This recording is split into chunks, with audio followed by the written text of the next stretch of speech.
Hello everyone, I am here to help you today.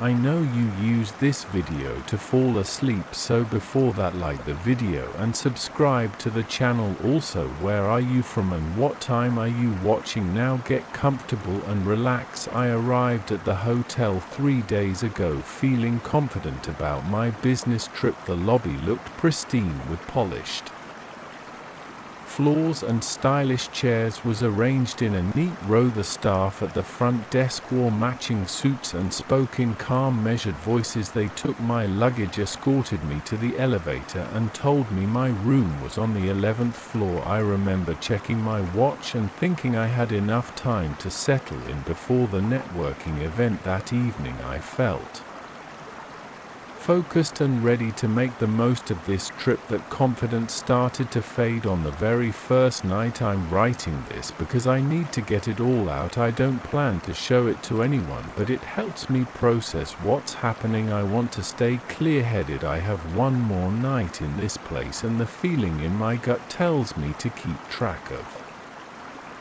every moment. On my first night, I went to bed around 11 p.m. after reviewing some sales figures. My room had a king-sized bed, large windows that overlooked the city, and thick curtains that blocked out the street lights. The air conditioning hummed softly. Everything seemed normal at around 3:17 a.m.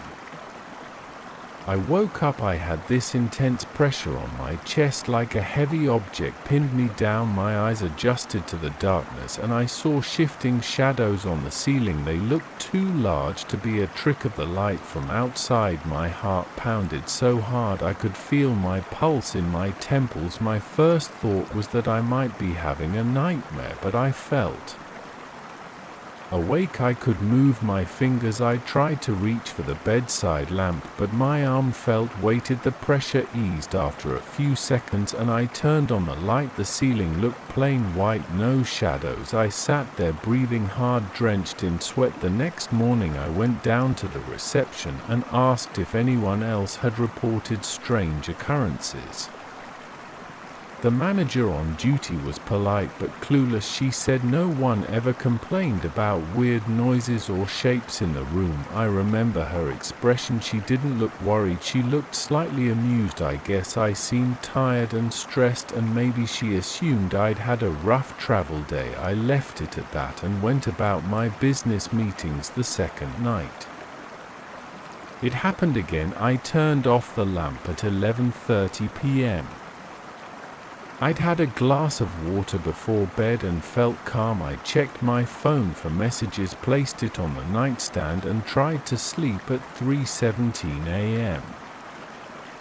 Sharp. I snapped awake. Same feeling on my chest, same sense of dread, the same movement above me. I saw those shadows swirling around, but not in a random pattern. They formed something like a circle that expanded and shrank. My throat felt tight. My heart raced. I struggled to move my body. After maybe 10 seconds, I managed to switch on the lamp. The shadows vanished. The ceiling looked normal. I didn't sleep much after that. I stayed awake, half sitting in bed, staring at the ceiling with the lights on. My mind felt scattered. I kept replaying the images, the swirling shapes, the heaviness on my chest. I wondered if I was hallucinating. I decided I'd mention it to the hotel manager in a more direct way in the morning, but I worried about sounding delusional. The next day I spoke to the same manager, only this time I asked if the room had any history. She told me the hotel was relatively new. She repeated that no one had complained about nightmares or illusions. I tried to push the topic, but she politely changed the subject to ask if I needed assistance with any housekeeping requests. I realized I wasn't going to get anywhere with her, so I left that afternoon. I had a break between meetings. I went back to the room to rest. I sat on the edge of the bed feeling restless. My eyes landed on the thick carpet. The design was plain gray with no patterns. Suddenly a random thought struck me. What if there was Something under the carpet. I dismissed it at first, but the idea kept nagging me. I had seen a slight bump near the left corner close to the wall. I walked over, crouched down, and pressed on that spot. The carpet was loose. Curious, I pulled it back. My pulse sped up when I saw pencil marks on the concrete floor underneath. They were thin lines and shapes that looked like geometric symbols. There were circles connected by triangles, small arcs, and strange marking that looked foreign to me. I peeled more of the carpet away until I uncovered a big section of the floor. The symbols formed a wide pattern that stretched under the bed. My skin prickled. The lines looked too organized to be random scribbles. My first thought was that some previous occupant had drawn them for a prank, but something about the careful detail made me uneasy. I quickly set the carpet back in place and stood there, my heart thumping. I realized I needed more information, so I grabbed my phone and searched online for any references to those shapes. After a few vague results, I stumbled onto some obscure forums about occult practices. People posted pictures of symbols used for summoning different entities. Some images resembled what I'd seen. I didn't recognize the language, but it made me feel tense and shaky. I wasn't ready to believe in that stuff, but my instincts told me there was a connection. I decided not to tell the hotel staff. I didn't want them thinking I'd lost my mind. Instead, I planned to gather more evidence. I took photos of the markings with my phone, making sure to get a clear shot of each section. Then I tucked the carpet back neatly so no one would notice. That night I considered changing rooms, but something in me wanted to figure out what was happening. I wanted to face it, or at least understand it. The third night I prepared. I left a lamp on. I had my phone's flashlight ready at my side. I tried to relax, but my nerves were on edge. I laid down around midnight, stared at the ceiling, and fought against drowsiness. Eventually I dozed off, and again around 3:17 a.m. I jolted awake, my chest tightened. I felt that crushing weight again. I grabbed my phone and turned on the flashlight. My hand shook. I shined it on the ceiling and saw a flicker of movement. It was like a ripple crossing the white surface. The wave of darkness disappeared quickly. I gasped for air, my lungs burning. I rolled onto my side and forced myself to sit up. The heaviness lifted. I felt drained, my heart hammering. I didn't see any figure, just a final tremor of shadow near the corner of the room. I turned on every light I could. I stayed up until morning. During the day I went online again. I found more references to rituals performed in closed spaces, usually sealed under floors or hidden in walls. The text said these rituals sometimes trapped entities that needed to be banished through a proper procedure. I don't usually believe in this kind of thing, but the repeated pattern of waking up at the same time, the physical pressure, and the shadows matched too well. One forum user mentioned that if an entity isn't dispelled, it can linger. The idea made my stomach churn. I felt sweat on my forehead just reading about it. I took some notes on what these forums suggested, but I realized I had no clue how to do any kind of real banishing. One post said that if you can't perform the ceremony correctly, you shouldn't even try. Another said ignoring it might let it grow stronger. I wasn't sure what to do. I called an old friend who's into various esoteric practices, but I got his voicemail. I didn't feel comfortable explaining this in a message, so I just said I needed to talk as soon as possible. He never called back. I spent the rest of the afternoon staring at the clock, trying not to think about the upcoming night. By now I was running on adrenaline and coffee. When evening came, I went down to the lobby bar and had a couple of stiff drinks to calm my nerves. I watched people chat around me. They seemed at ease, laughing, checking their phones. I listened to their voices, trying to distract myself from my room upstairs. I stayed there until close to midnight, then forced myself to head back.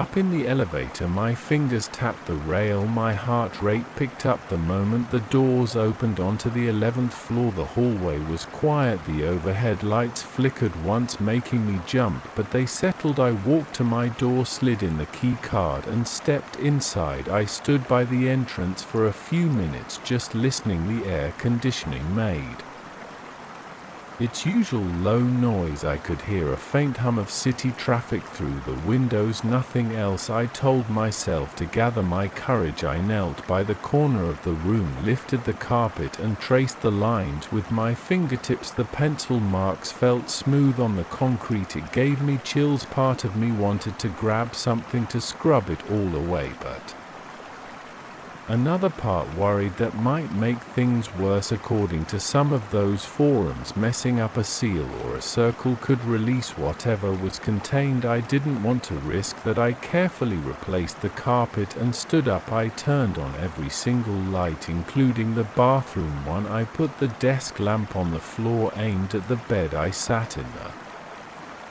armchair for a while, scrolling through more sites on my phone. Some recommended reciting certain words, but I didn't trust random incantations from strangers online. One site suggested placing salt around the bed. That sounded like a cheap horror movie trick, but I was desperate. I went to the minibar area, found some packets of salt next to the coffee machine. It wasn't much, but I sprinkled it in a rough circle around the bed. I felt silly doing it, but my gut told me to try. I finally lay down. Time crawled. The digital clock on the bedside table read 2:55 a.m.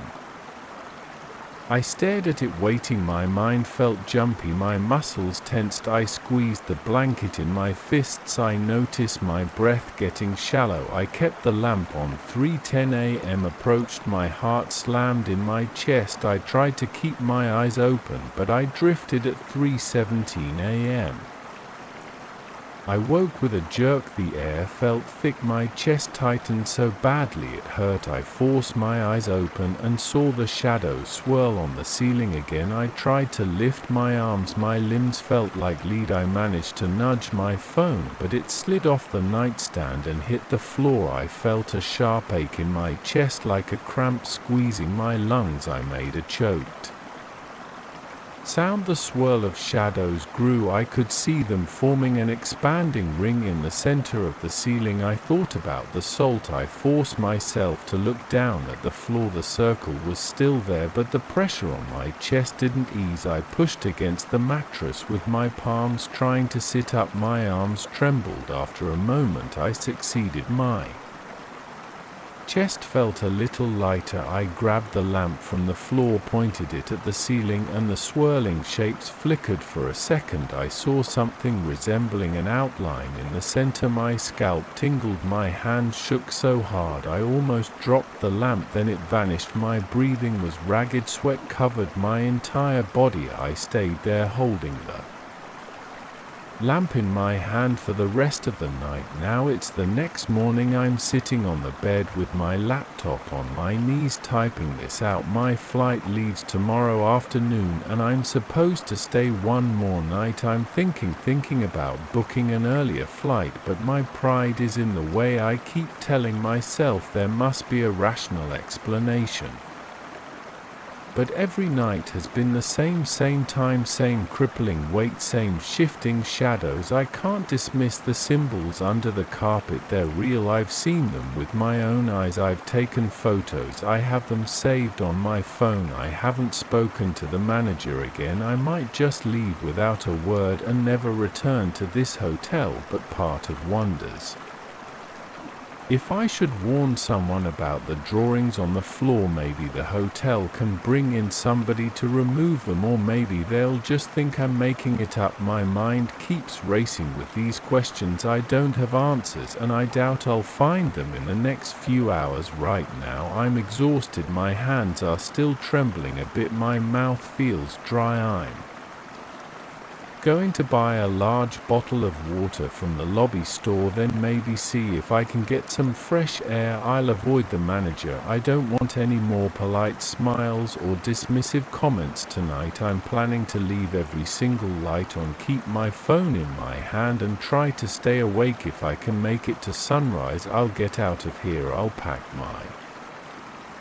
things, take the first flight I can find, and never look back at this place. I just want to shake off the memory of those nights and that crushing sensation on my chest. I don't know if there's something supernatural here or if it's a psychological reaction to stress. All I know is that every time I've closed my eyes past midnight, I've had the same experience. At exactly 3:17 a.m. my chest still hurts a bit, my throat is tight. Every time I blink I see those shadows swirling above me. I'll gather my courage and push through one more night. After that I'm gone, I'm done. I remember that night clearly. It was foggy and I had this uneasy feeling in my stomach as I drove along a dirt road that didn't get much traffic. I'd been taking a back route to avoid a main highway closure. There was almost no visibility beyond a few feet, and my headlights only lit up a thick wall of mist in front of me. I rolled down the window a bit to keep myself alert, but the damp air clung to my face. My knuckles felt stiff on the steering wheel and my shoulders were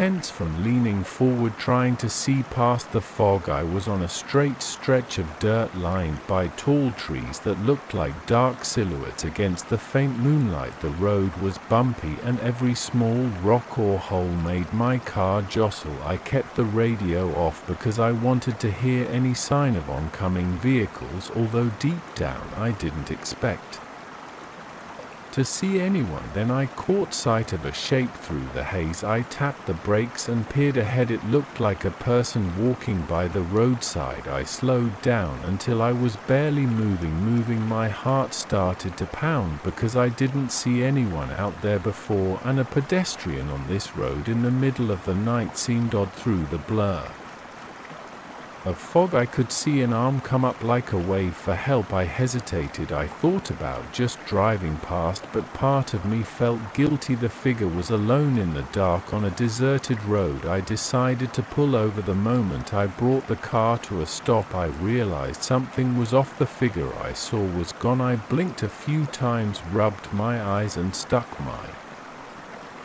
head a bit further out of the open window. Nothing, no one. The wind rustled through the trees and I thought I heard faint footsteps somewhere close, but I couldn't pinpoint them. I turned in my seat to look behind the car, wondering if the person had walked around the back, but the rear windshield showed only swirling fog. That's when I heard it, the sound of heavy breathing, like someone trying to catch their breath. It came from inside the car. I felt a jolt of adrenaline in my chest. My pulse hammered in my ears. I quickly glanced at the passenger seat, but it was empty. The sound was behind me. I looked in the rearview mirror. For a split second I saw a figure sitting in the back seat, staring straight at me. The face was pale, the eyes locked on mine, and the shape was blurry, as if not fully there. My stomach dropped, my jaw clenched. I spun around to look directly, but there was no one there. I let out a shaky exhale and turned forward again. My hands were damp with sweat, and I could feel my heartbeat in my throat. I told myself I must be tired,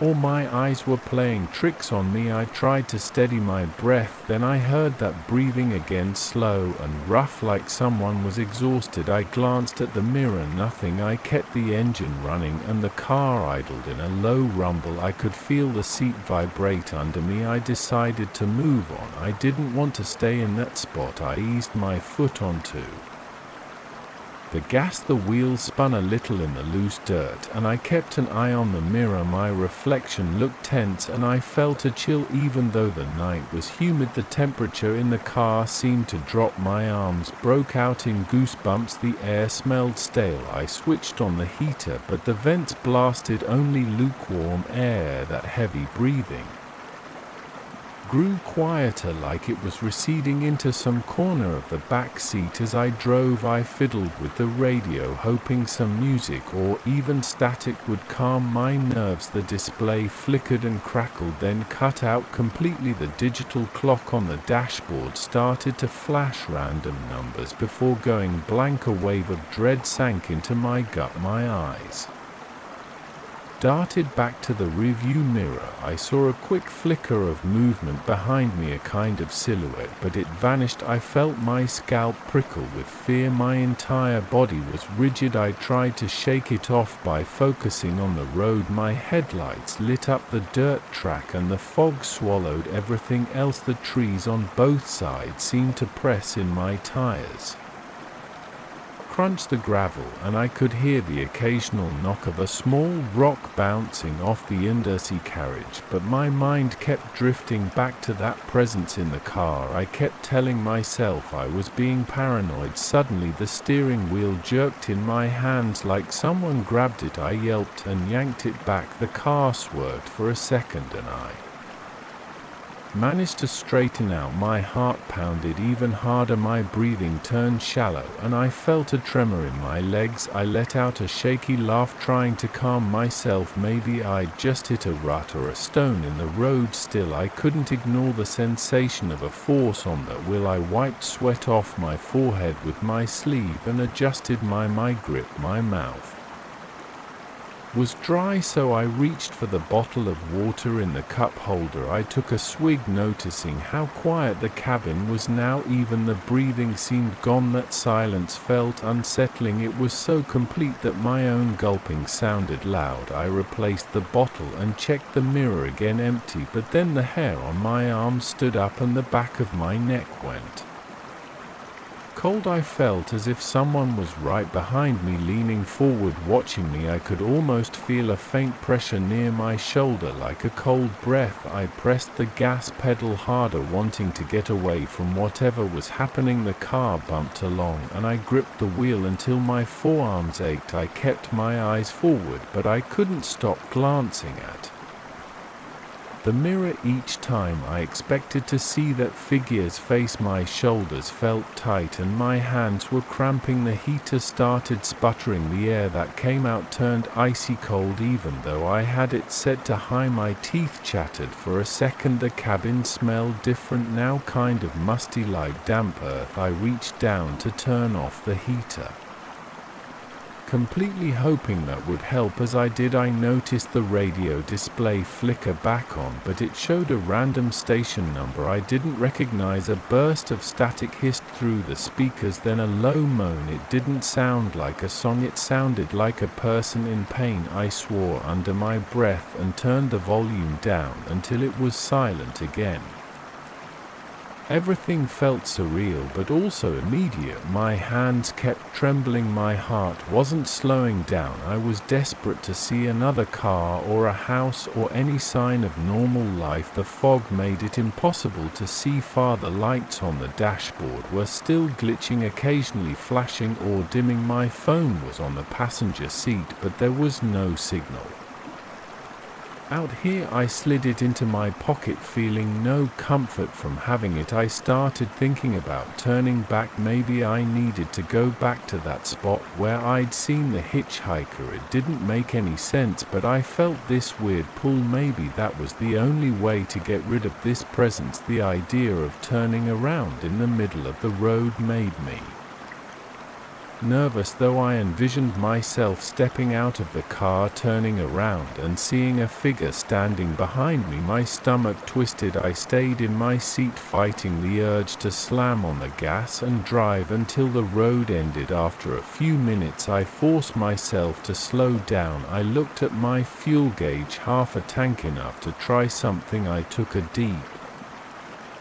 breath, cleared my throat, and whispered to myself, "I'm going back." I didn't know why I said it out loud, but it felt like I was announcing my plan, maybe to the presence. My words sounded shaky in the silence. I found a small clearing off to the side where the road widened a bit. I slowed to a crawl and turned the wheel, feeling the tires slip in wet dirt. The car faced the opposite direction, now aiming back the way I came. My heart pounded even harder and my muscles burned with tension. Part of me wanted to keep going forward and never look back, but my gut insisted on returning to that spot. I started retracing my path. The fog still rolled around me. The road felt even darker now. The moon was hidden behind thick clouds, and there wasn't a single star visible. The only light came from my headlights, which illuminated the gravel in front of me. The uneven road rattled the car. I clutched the steering wheel, leaning in again, peering through the windshield. Then a loud thump echoed from behind me, like something hitting the back seat or the trunk. I jolted upright and almost let go of the wheel. My breath caught in my throat, and I felt a jolt of terror in my gut. I stared at the rearview mirror, half expecting the glass to break or the entire thing to rip off. I saw nothing but the faint reflection of the back seat. My chest felt tight. "Hey!" I shouted, my voice cracking. I don't know why I yelled. Maybe I thought scaring it off or confronting it would help. Everything stayed quiet after that. The only sound was the crunch of the tires. I pressed my lips together, swallowed hard, and kept going. My mouth felt dry again, but I didn't dare reach for the water. After a few miles, I saw the same tree line that I remembered, near where the hitchhiker first appeared. My skin tingled with anticipation. I kept the car at a low speed. My headlights swept across the dusty ground. I didn't see any sign of a person. The air felt heavy. My breathing was shallow, and my palms left damp streaks on the wheel. I came to a stop at roughly the same spot. I killed the engine, leaving only the faint glow of the dashboard lights. My hands trembled as I unfastened my seat belt. For a moment I just sat there, letting the silence press in on me. I didn't hear that breathing anymore. The car felt empty still. My muscles were tight and my shoulders HDHD from how rigid my posture was. I reached for the door handle. My heart pounded so hard I thought it would burst. I opened the door and stepped out. My feet sank into the soft dirt, and I felt the chilly mist on my face again. I stood there scanning the area. Everything looked grey and fuzzy with the fog swirling around. I didn't see footprints or any sign of a hitchhiker. I didn't hear any movement. The tree stood still and the damp air muffled everything. My breath felt caught in my throat. I moved around to the back of the car, turned on my phone's flashlight and pointed it around. The beam cut through the fog in a small circle. No figure, no footprints. The hair on my arm still stood on end. My chest was tight, but I tried to calm my breathing. The quiet was unsettling, but at least I didn't feel that cold presence hovering around me. I walked up and down the road for a few paces, checking either side, feeling uneasy with every step. My pulse thudded in my ears. Then I returned to the driver's seat. I got in and closed the door. The inside of the car felt less cold. It was still damp and uncomfortable, but it didn't have that intense chill. I switched the ignition on. The engine came to life with a normal hum. The lights on the dashboard were steady and the radio screen showed the time accurately. The heater worked when I turned the dial, pushing out warm air. I glanced in the rearview mirror. The back seat was empty. I let out a long shaky exhale. My shoulders slumped with relief, but I was still on edge. I sat for a couple of minutes, letting the engine idle. No static came from the radio. The temperature didn't drop. I felt nervous but not terrified like before. I put the car into gear and started driving forward again, following the same road but in the original direction I had intended to go. I kept checking the mirrors, waiting for that face to appear again. It never did. As I pressed on, the fog began to lift. The dense grayness thinned out and I could see more of the trees around me. After a while I spotted the main highway in the distance, its lights glowing faintly. My hand still shook and my stomach churned, but I was moving away from that eerie stretch of road. I reached the highway and merged onto it. Other cars were there, their headlights and tail lights a welcome sight. The tension in my body started to ease. I turned on the radio, music played without interruption. I kept driving for another hour before finally pulling over at a gas station. My legs felt weak and my throat was parched. I filled up the tank, went inside for another bottle of water and just stood there under the harsh fluorescent lights for a minute. The cashier asked if I was okay. I just nodded, though my face probably looked drained. I sipped some water, noticing how plain everything felt in comparison to that strange experience. Even now I can recall every detail of that night. I remember the weight of that presence in my car, the cold air, the heavy breathing, the flickering electronics. I don't know what it was, and I don't know if going back to the spot somehow released it. All I know is that once I returned to where I saw that hitchhiker, things started to feel normal again. I never saw anyone. I never saw that figure after that either. I haven't taken that dirt road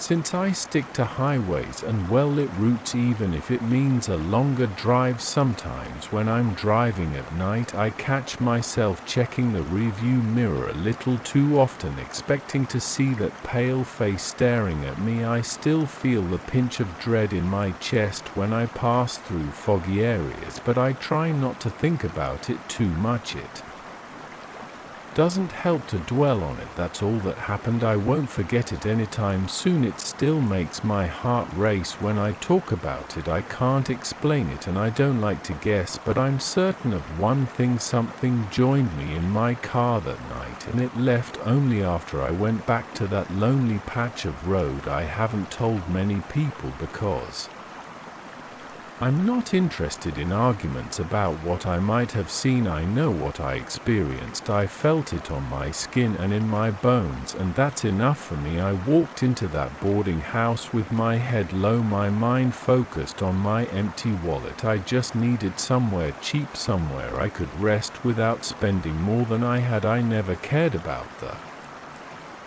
neighborhood. I wasn't bothered by the cracked paint or the odd smell in the lobby. All I wanted was a place to put my bag and lie down without thinking about how I'd cover next month's bills. When I first talked to the owner, she seemed in a hurry. She told me her name, Lucinda or something like that. She kept looking over her shoulder like she expected someone to appear from nowhere. She offered me a room on the top floor. I thought she meant the usual top floor, but she actually had a small attic space. It had low ceilings and slanted walls. She said it was cheaper than the regular rooms. I said fine. I wasn't in the mood to argue. I followed her up the old staircase, listened to the squeaks under my feet. It felt like each step might break, but I kept going because I had nowhere else to stay. The attic door was a thin piece of wood at the end of a narrow hallway. When Lucinda pushed it open, a waft of stale air hit my face. It smelled like dust and something else I couldn't place. The single window was caked with grime. The only furniture was a small bed, a rickety table, and an old wooden chair. I saw exposed beams in the ceiling, and the rafters overhead looked cracked in places. It didn't seem safe, but I reminded myself it was cheap. It had a lock on the door, and it was out of the room. Rain. I told her it was fine and handed her the small deposit. She left me a single key and walked off without much more to say. I dropped my duffel bag on the floor. I tried not to think about the smell or the flickering bulb that provided a weak yellow light. My mind was on saving money, not comfort. I sat on the bed. The mattress springs creaked under me. The bed sagged in the middle. My stomach growled, so I opened the bag of groceries I had and ate some crackers. That's when I heard it for the first time. It was a soft murmur, like people talking in another room. At first I thought maybe there was a TV on somewhere. The walls were thin, but then I noticed something strange. Whenever I moved, the sound seemed to fade. If I cleared my throat or shifted or just let out a sigh, the murmur stopped. It was only When I stayed perfectly still, not even breathing loudly, that I heard multiple voices whispering. I couldn't pick out any distinct words right away. It was just low, hushed chatter like a crowd murmuring behind a wall. I got up, walked around, pressed my ear against the walls. Everything was quiet. I sat back down on the bed and tried to be still. Sure enough, after a minute or two the whispering started again. It was impossible to understand, so I shrugged it off as thin walls, or maybe just old plumbing. Still, it bothered me. It felt odd, like the voices were right in my ear. Over the next few days I went about my routine. I left early for my job search and came back late with cheap takeout. The halls always felt cold. The staircase always creaked. I saw a few other tenants in the hallway, but no one seemed eager to talk. They looked down, nodded, or mumbled a greeting. At night I'd lie on my bed exhausted, half listening to those whispers. I tried to tune them out. Sometimes I turned on my phone to watch a video just so I wouldn't hear them, but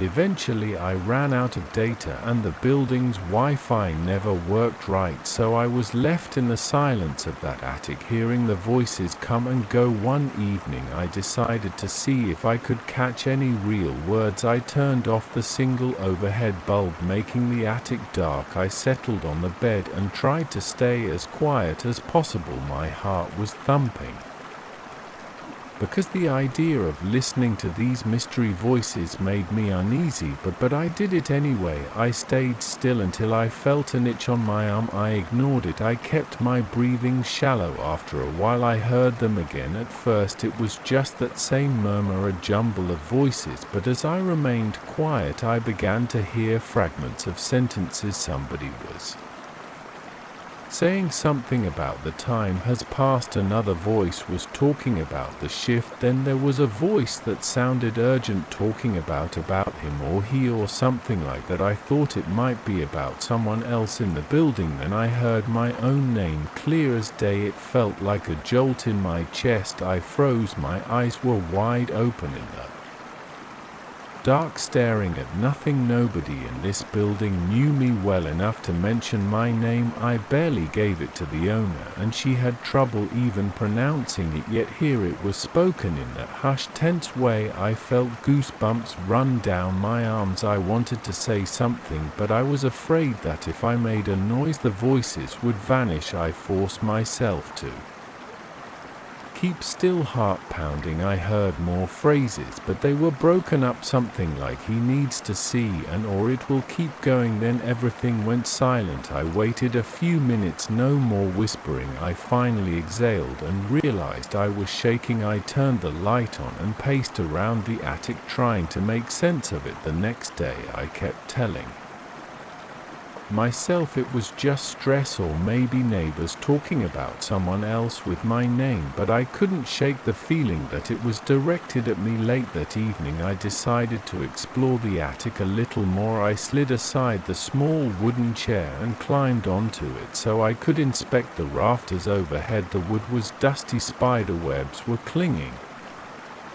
to the corners, and some boards had dark stains. I wasn't sure if it was water damage or something else. Then I saw something etched into the beam near the window. It looked like a circle with odd lines crossing it, and there was some writing. I couldn't read it. Might have been letters or symbols from a language I didn't recognize. I pulled out my phone's flashlight and shined it across more of the beams. That's when I noticed dozens of smaller symbols, all carved or drawn in faded chalk. Some looked like spirals, others looked like eyes. A few were repeated in different spots. My stomach felt tight. I was scared, but I also wanted to keep looking. I ran my finger along one of the carvings. The wood felt rough and a little piece chipped off. My finger started to tingle like a small electric buzz. It startled me. I jerked my hand away, half expecting something to jump out. Nothing happened, but I had a dull ache in my fingertips. That night I laid awake listening to the whispers. They got louder whenever I stayed still. I heard my name again, and they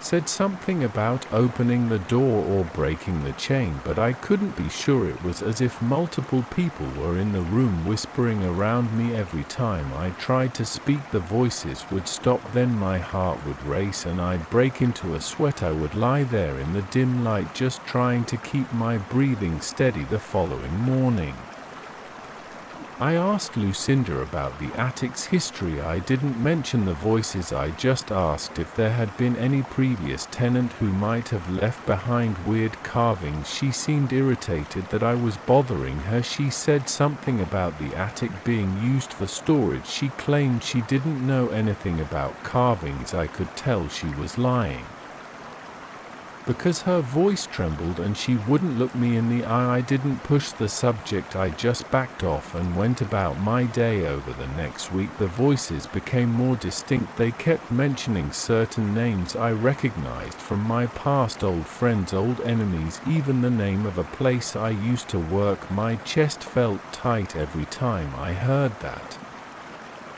I couldn't understand why these voices had that information. I had never told anyone in this boarding house about my personal life. One night I decided I needed to investigate more of the attic. I stood on the chair again, but this time I tried to move aside a loose board in the far corner. I used a small screwdriver from my bag. The board popped up with a creak, revealing a cramped space between the rafters. I shined my flashlight inside and saw more symbols scrawled on the underside of the wood. They seemed newer, like someone had drawn them recently. My heart was pounding. I felt sweat roll down the back of my neck. I also found a small bundle of cloth stuffed in there. It was a faded piece of fabric tied with old string. I tugged it out. Inside there were scraps of paper all covered in writing I didn't recognize. The letters looked strange, like a code or an ancient script. It also had small drawings of figures standing around a symbol similar to the one on the beam. My hands were shaking as I flipped through them. There were references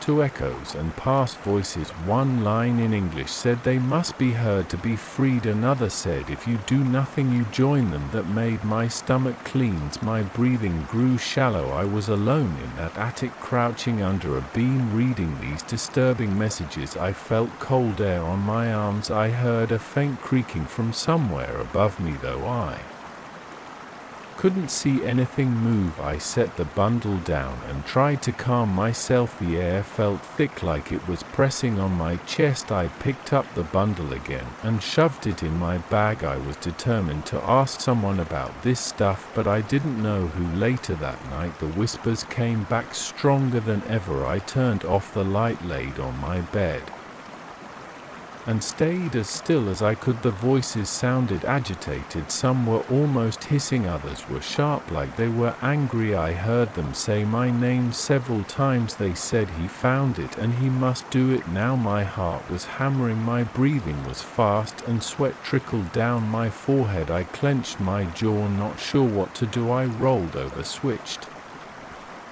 on the light and shouted, "What do you want from me?" But the instant I made noise the voices vanished. My voice echoed in the cramped attic. I felt stupid, shouting at nothing. My hands were shaking, my eyes were darting around the room, searching for any movement. I saw nothing, just the same peeling wallpaper and the same dirty window. I stayed up for hours, afraid to turn off the light again. The next day I realized I couldn't keep living like that. My mind was fried. I decided to confront those symbols head on. I climbed onto the chair and started scraping one of the carvings with a knife. The wood splintered under the blade and a few shards fell to the floor. I kept going, ignoring how the attic seemed to get colder. My teeth were chattering. After a few minutes I stopped. My chest was tight and I felt a buzzing in my ears, almost like pressure building up. Then I noticed the voices again, but I was still moving. They were so loud that I could hear them even though I wasn't totally silent. They were disjointed, but it felt like they were screaming. I dropped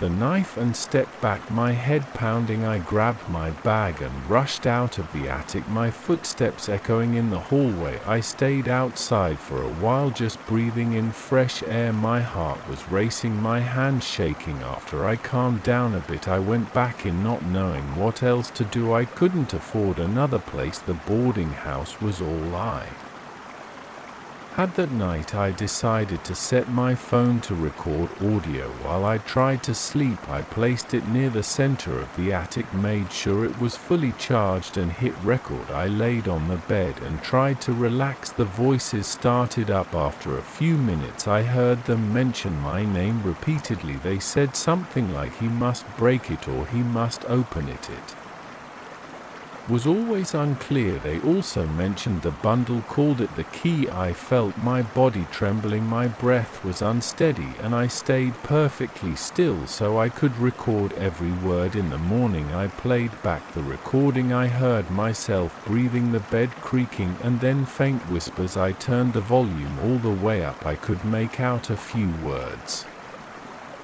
"Liberate, complete," and my name. I heard a phrase that sounded like "We are," echoes from before. My mouth went dry. Hearing it on the recording made it feel more real. I spent the day trying to interpret the clues. I had the strange symbols, the scraps of paper, the voices wanting me to do something. I understood that they wanted me to free them somehow. I also knew that if I did nothing they might pull me in. I had no idea what that meant. By nightfall I felt cornered, my body was tense, my shoulders HDHD, my mouth was dry. I couldn't keep living in that fear. I looked at the bundle of fabric I had found and remembered the lines: "They must be heard to be freed, and if you do nothing you join them." I stood under the beam with those strange carvings, turned off the light and said, "I'm listening." The attic felt ice cold. My breath came out in shaky rasps. The voices erupted around me like they were pressing against my ears. They sounded furious at first, then desperate, then pleading. I nodded, not sure why, but I just felt like I had to respond. I said, "I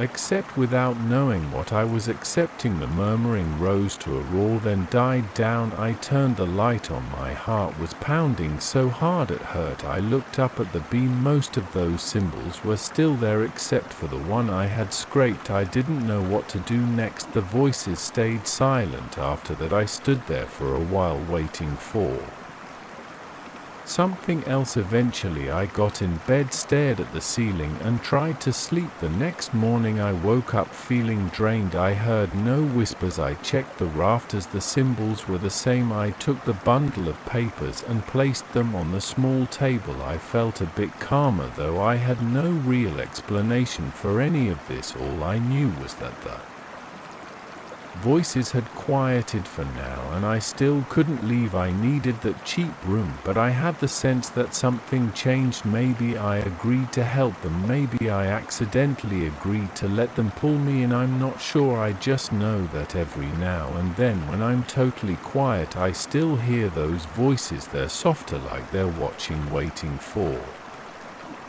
me to act, and every time I see those symbols on the wood my fingers buzz with that strange energy. I don't know what happens next, but I'm stuck in that attic until I figure it out, or until I lose myself in the silence. For now that's my life, and I can't afford to move anywhere else. I never expected to feel so on edge in a place I knew like that back of my hand. I've been a guide in these catacombs for 8 years. I used to walk through every tunnel with complete confidence. I knew which passages were blocked off, which turns led to water damage and WI halls. Never saw any visitors because they were too unstable. I wasn't scared of the dark corners or the damp smell. I always considered it a routine job, maybe a bit claustrophobic at times, but nothing serious. Now I'm not so sure. My hands shake when I think about going back down there. My throat gets tight and I keep looking behind me. I don't sleep well. I can still hear those sounds echoing in my head. I can still feel that rush of cold air brushing against my face when I least expect it.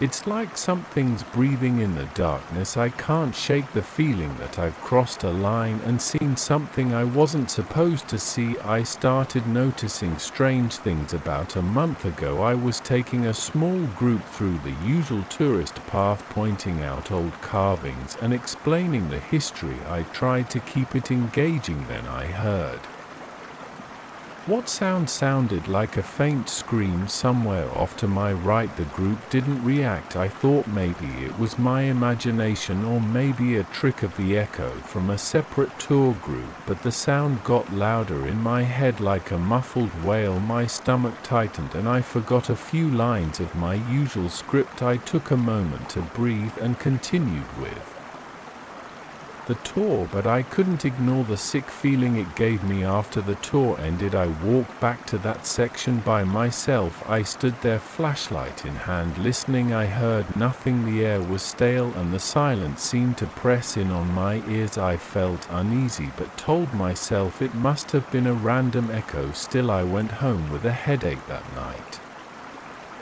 I shrugged it off. During the following week there were more odd moments. I'd step away from the group for a second, maybe to show them a specific inscription, and I'd feel a sudden gust of air on my back. The catacombs don't usually have strong drafts. The air is often still and musty, but this felt like a breeze from a tunnel opening, except there wasn't any new opening in that area. I'd look around, shining my flashlight in every corner, and see the same old walls, damp stone and cracks, no gap in the bricks, no new hole, nothing. Yet I felt the rush of air cool on my skin, real as anything. I convinced myself there must be a narrow ventilation duct somewhere I hadn't noticed. I didn't want to think about it too hard, but the feeling was strong enough that I sometimes dropped my flashlight from the shock. My heart would race and I'd have to calm myself down by taking slow breaths. Then came the night I saw that passage. It was late. I'd stayed behind after the last tour, double checking a back section of the catacombs for safety issues. We were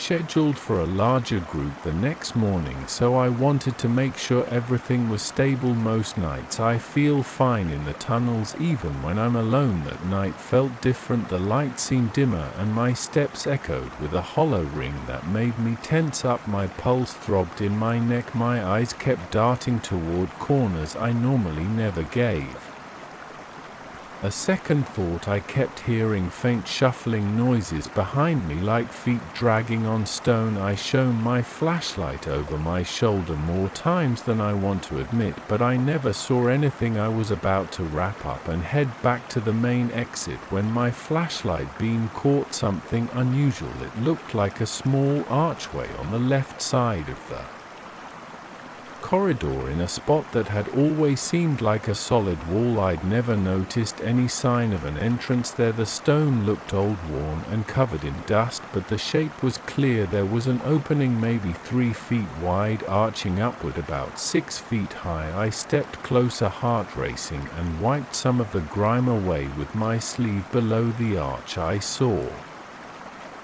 carvings in the stone. The words were in a language I didn't recognize, except for a phrase that stood out. It said "Labyrinth of the Repentant" in older lettering, like an ancient mix of Latin and something else. The rest of the symbols looked twisted with strange lines that circled back on themselves. The more I stared at them, the more I felt my vision blur. My hands got sweaty, my breathing got shallow. I thought I saw the lines shifting in the faint light, like they were moving when I wasn't looking directly at them. I thought about leaving right then. It was late and I was already uncomfortable, but my curiosity got the best of me. I stepped into the passage, holding my flashlight out in front. The temperature dropped almost instantly. My breath came out in soft clouds and my lips felt numb. The walls were tight around my shoulders, but they seemed to widen as I went forward. I heard a low whisper near my ear, but I couldn't make out the words. The floor felt uneven under my boots. I tripped on a rock and nearly fell. My flashlight flickered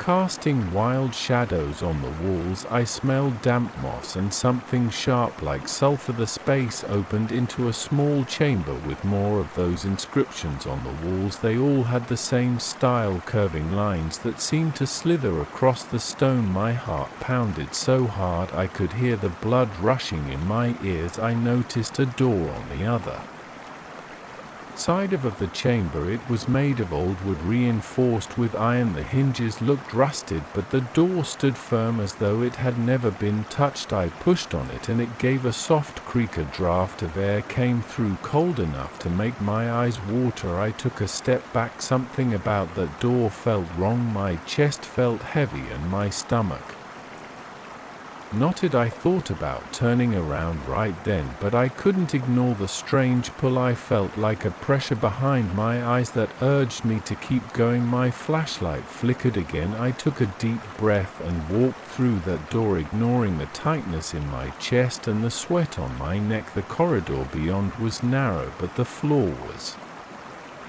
smoother, almost polished. The walls had more of those unsettling symbols, all carved at eye level. I tried not to look too closely. My imagination kept playing tricks on me, and I swore I saw shapes shifting whenever my light flickered. The air smelled stale and cold, like a crypt that had been sealed for centuries. My ears caught a low humming noise like distant machinery, but it faded as soon as I tried to pinpoint its source. My throat felt raw and the dryness in my mouth made me swallow hard. I kept moving forward, one step at a time. After about 10 steps I heard a voice. It came from somewhere ahead, so faint I barely caught it. At first it sounded like a whisper carried by a breeze. I froze in place, pressing my back against the cold stone. My heart hammered as I turned off my flashlight for a moment to listen. I heard a murmur, something like "keep going." I felt a chill spread through my shoulders. I switched the flashlight back on and pointed it down the corridor. Empty, no movement, no figure, nothing. I told myself I was just jumpy. My mind was probably playing tricks on me because of the gloom, but I couldn't calm the tremor in my hands. I reached another chamber bigger than the last. The ceiling arched overhead, dripping with moisture. The floor was dotted with shallow puddles. I stepped around them carefully, not wanting to slip. My flashlight caught a series of inscriptions on the far wall. They looked fresh, without the layer of grime I'd seen on the others. I stepped closer and saw the same phrase repeated, "Labyrinth of the Repentant." My spine tingled. The letters looked carved with a precision that didn't match the rest of the place. They were etched deep into the stone as though done recently. I didn't want to stand there anymore. My palms were slick with sweat. I felt exposed, like the shadows were watching me. My instinct screamed at me to go back, but that same pull in my head urged me forward, whispering that I needed to see what lay beyond. I found another door similar to the first. This one was partly ajar. The space beyond was darker. I stepped through and felt like I'd crossed into a different part of the catacombs altogether. The walls were dark brown, moist, and the floor felt soft under my boots, like packed earth instead of stone. I heard dripping water and the faintest sound of something shifting far ahead, like a large body scraping against the tunnel walls. Every hair on my neck stood on end. My mouth went dry, and I could hardly catch my breath. My thoughts were racing. I wondered if some huge creature had made its home down here. The idea of a wild animal in the catacombs didn't feel right. There were no signs of paw prints or any typical nesting spots, and it was too deep to be an ordinary animal anyway. My chest pounded and sweat trickled down my back. I pressed on, shining my light along the walls. The inscriptions now looked different, larger, more spread out, as though carved by a different hand. The lines were thicker and the shapes reminded me of contorted figures trapped in cages, but I couldn't look for long. My body tensed each time I focused on them, like they were pulling at my mind. I kept my gaze on the ground trying to keep track of my steps. I felt a draft again, stronger this time, blowing from ahead. It brought a deep rumble like an exhalation from something enormous. My ribs felt tight, my flashlight beam wavered with the trembling in my hand. Suddenly I heard that whisper behind me. I spun around, shining the light back the way I'd come. The corridor was empty, the silence pressed in thick and heavy. My stomach churned. I turned back to see if there was any sign of an exit, but the passage twisted away into darkness, no direct route back. I felt panic rising in my throat, and I forced myself to breathe in and out, thinking I might pass out if I kept freaking out. My steps felt slow and stiff as I inched forward. The floor was damp, and each footstep made a soft squelch. My clothes clung to my skin from the humid air and my own sweat. I couldn't believe I'd gone so far in. Everything around me felt hostile. The corridor ended in another chamber, circular this time, with a single pillar in the center. The pillar had those inscriptions swirling around it from top to bottom. I turned in a slow circle, shining the light on every inch of the walls. No visible exits. I stared at the pillar, my hands twitched. I felt like the room was breathing. There was a faint rhythmic movement in the air. My flashlight started to dim. I slapped it a few times and the beam steadied, though weaker than before. I approached the pillar, stepping around small piles of rubble and puddles. The inscriptions were as unsettling as before, but I tried to keep my eyes on them. I noticed a series of shallow grooves carved into the floor around the pillar, almost like a ring. I stepped over the ring and a vibration ran up through my legs. It felt like stepping onto a live wire. That's when the pillar started to glow faintly. It wasn't a bright light, more like a dull shimmer. I heard that same whisper now all around me. My chest seized and my knees felt weak. I dropped my flashlight. It clattered on the ground, rolling away. I scrambled to pick it up, never taking my eyes off the pillar. The glow faded after a few seconds, leaving me in near darkness except for the flickering beam of my flashlight. I backed away, stumbling over the ring in the floor. My leg twitched and I bit my lip. A taste of copper flooded my mouth. The whisper got louder for a split second, then stopped. Everything went dead silent. My ears rang from the absence of sound. I don't know how long I stood there, breathing fast, feeling like my entire body was trembling. Finally, I forced myself to step back the way I came. I moved slowly, shining my flashlight on every inch of the walls to find the corridor. I expected the door to be right there, but it took me several minutes to realize the chamber must have shifted somehow. I traced my hand along the damp stone, searching for the opening. My heart hammered and I started to sweat more than ever. The wall felt solid. No door, no seam, nothing. I let out a shaky breath. My mind spun. I tried not to panic, but I felt claustrophobia tightening around me. I circled the room 2 or 3 times, running my hand across every surface. All stone, no gaps, no door.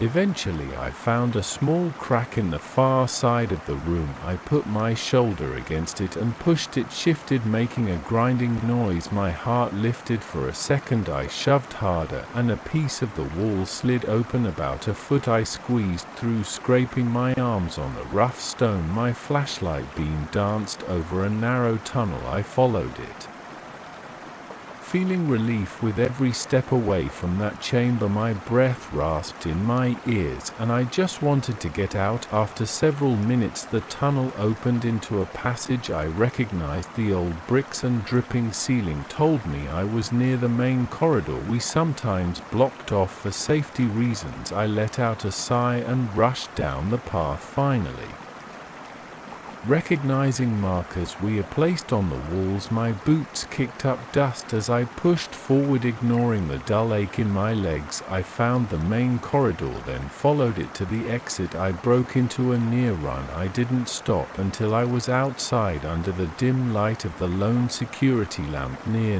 the entrance. I leaned against the cold stone exterior, chest heaving, my clothes were damp, my mind was a mess of images, shifting walls, the glowing pillar, the whispers that seemed to come from every direction. I locked up and left without telling anyone what happened. I had no explanation. I didn't want to sound crazy, but the experience has stayed with me. Every time I close my eyes, I see those inscriptions dancing on the walls, twisting into shapes I can't describe. I hear that deep rumble like a giant breathing in the shadows. My pulse races and I feel a wave of nausea. I've tried to tell myself it's all in my head, but it doesn't help. I keep thinking about that phrase, labyrinth of the repentant. It's like it's carved into my thoughts, looping endlessly.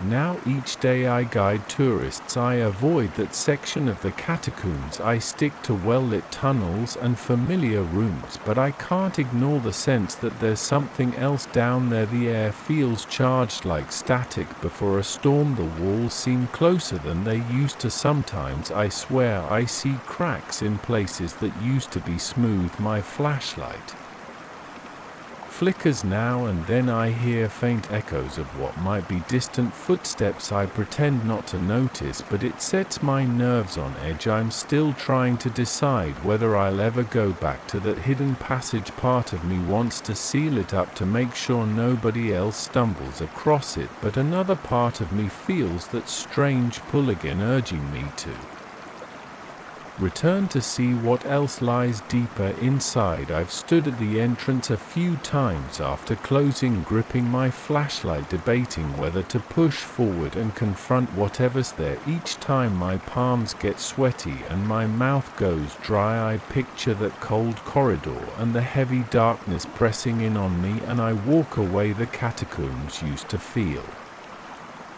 like a second home. I knew every inch, every stone. Now I feel like I'm just a stranger walking through halls that watch me back. The silence is never just silence. The darkness never feels empty. There's always that faint sense that something is breathing, something is whispering, and I'm just one step away from hearing it again. I can't stop thinking about the possibility that I released something, or maybe I just woke it up. I keep telling myself to act normal at work, lead the tours, collect my paycheck and go home, but my nights are restless. I hear the screaming echo in my dreams and I wake up in a sweat. I've started leaving my bedroom light on. I feel silly admitting that, but as soon as I turn the lights off, I imagine the darkness wrapping around me like those corridors. I can't handle the thought of hearing those whispers again. I also can't handle the idea that I might see the lines from the inscriptions crawling on my bedroom walls. Sometimes I stare at the ceiling, waiting for my eyes to adjust, half expecting to see shapes forming. My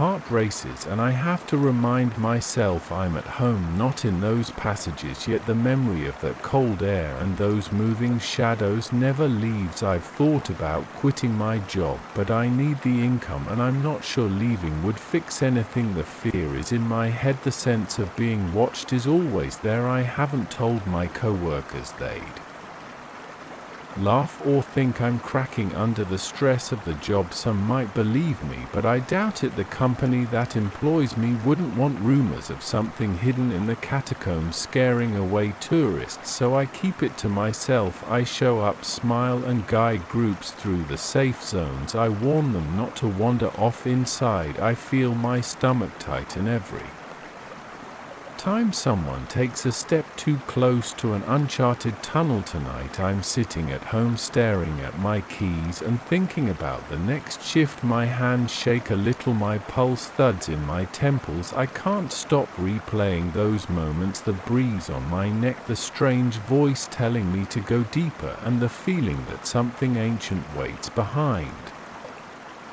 those walls, eager to reach out and warp my mind. I feel sweat beating on my forehead. My legs feel restless, like I want to run but don't have anywhere to go. I'm torn between the urge to go back and the fear of losing my last grip on sanity. If I do, I'm not sure how this will end, but I know something changed after I found that passage, the catacombs. aren't just a job anymore. They're a place where something lives in the dark, whispering to anyone who wanders too far. My gut tells me it's some sort of trapped entity locked away by ancient designs, waiting for the right moment to break free. The inscriptions call it the labyrinth of the repentance, but I don't see any sign of atonement down there. All I feel is dread. The next time I have a shift alone, I might be tempted to go back through that hidden archway to see if the door is still there, to see if the symbols have changed, but deep down I'm scared of what might happen to me if I give in that pull again. I don't want to end up trapped in those shifting corridors, listening to whispers I can't escape. For now, I'll try to keep my head down, stick to the guided paths, and hope whatever is down there stays locked behind that door, because one thing is certain, something in those tunnels wants out, and I'm not sure I can hold on to my sanity if I face it again. I still remember the jolt in my chest the first time I heard my own name whispered in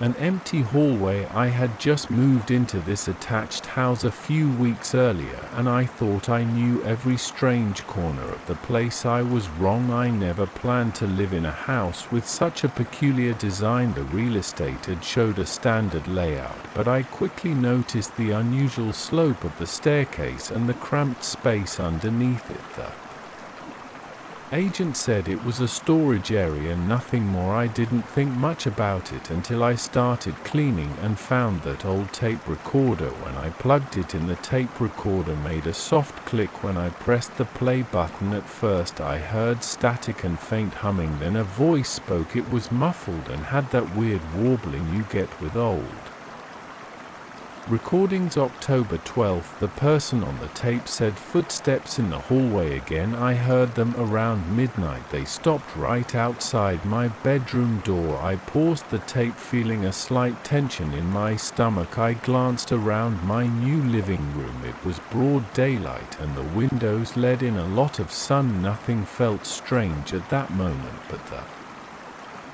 voice on the tape sounded serious. I breathed slowly and hit play again. The steps were heavy. They sounded like boots on the hardwood floor. I got up to check. Nobody was there, but I felt cold air near my face. I didn't like the idea of hearing about ghosts or weird footsteps in a house that was now mine. I switched off the recorder and decided to put everything back in the box. I planned to forget about it or maybe listen to more of it when I felt braver, but an hour later I found myself wondering about the rest of the tapes. Curiosity got the better of me and I grabbed the next cassette from the shoe box. It was labeled with a different date. I popped it in, pressed play and waited the voice on.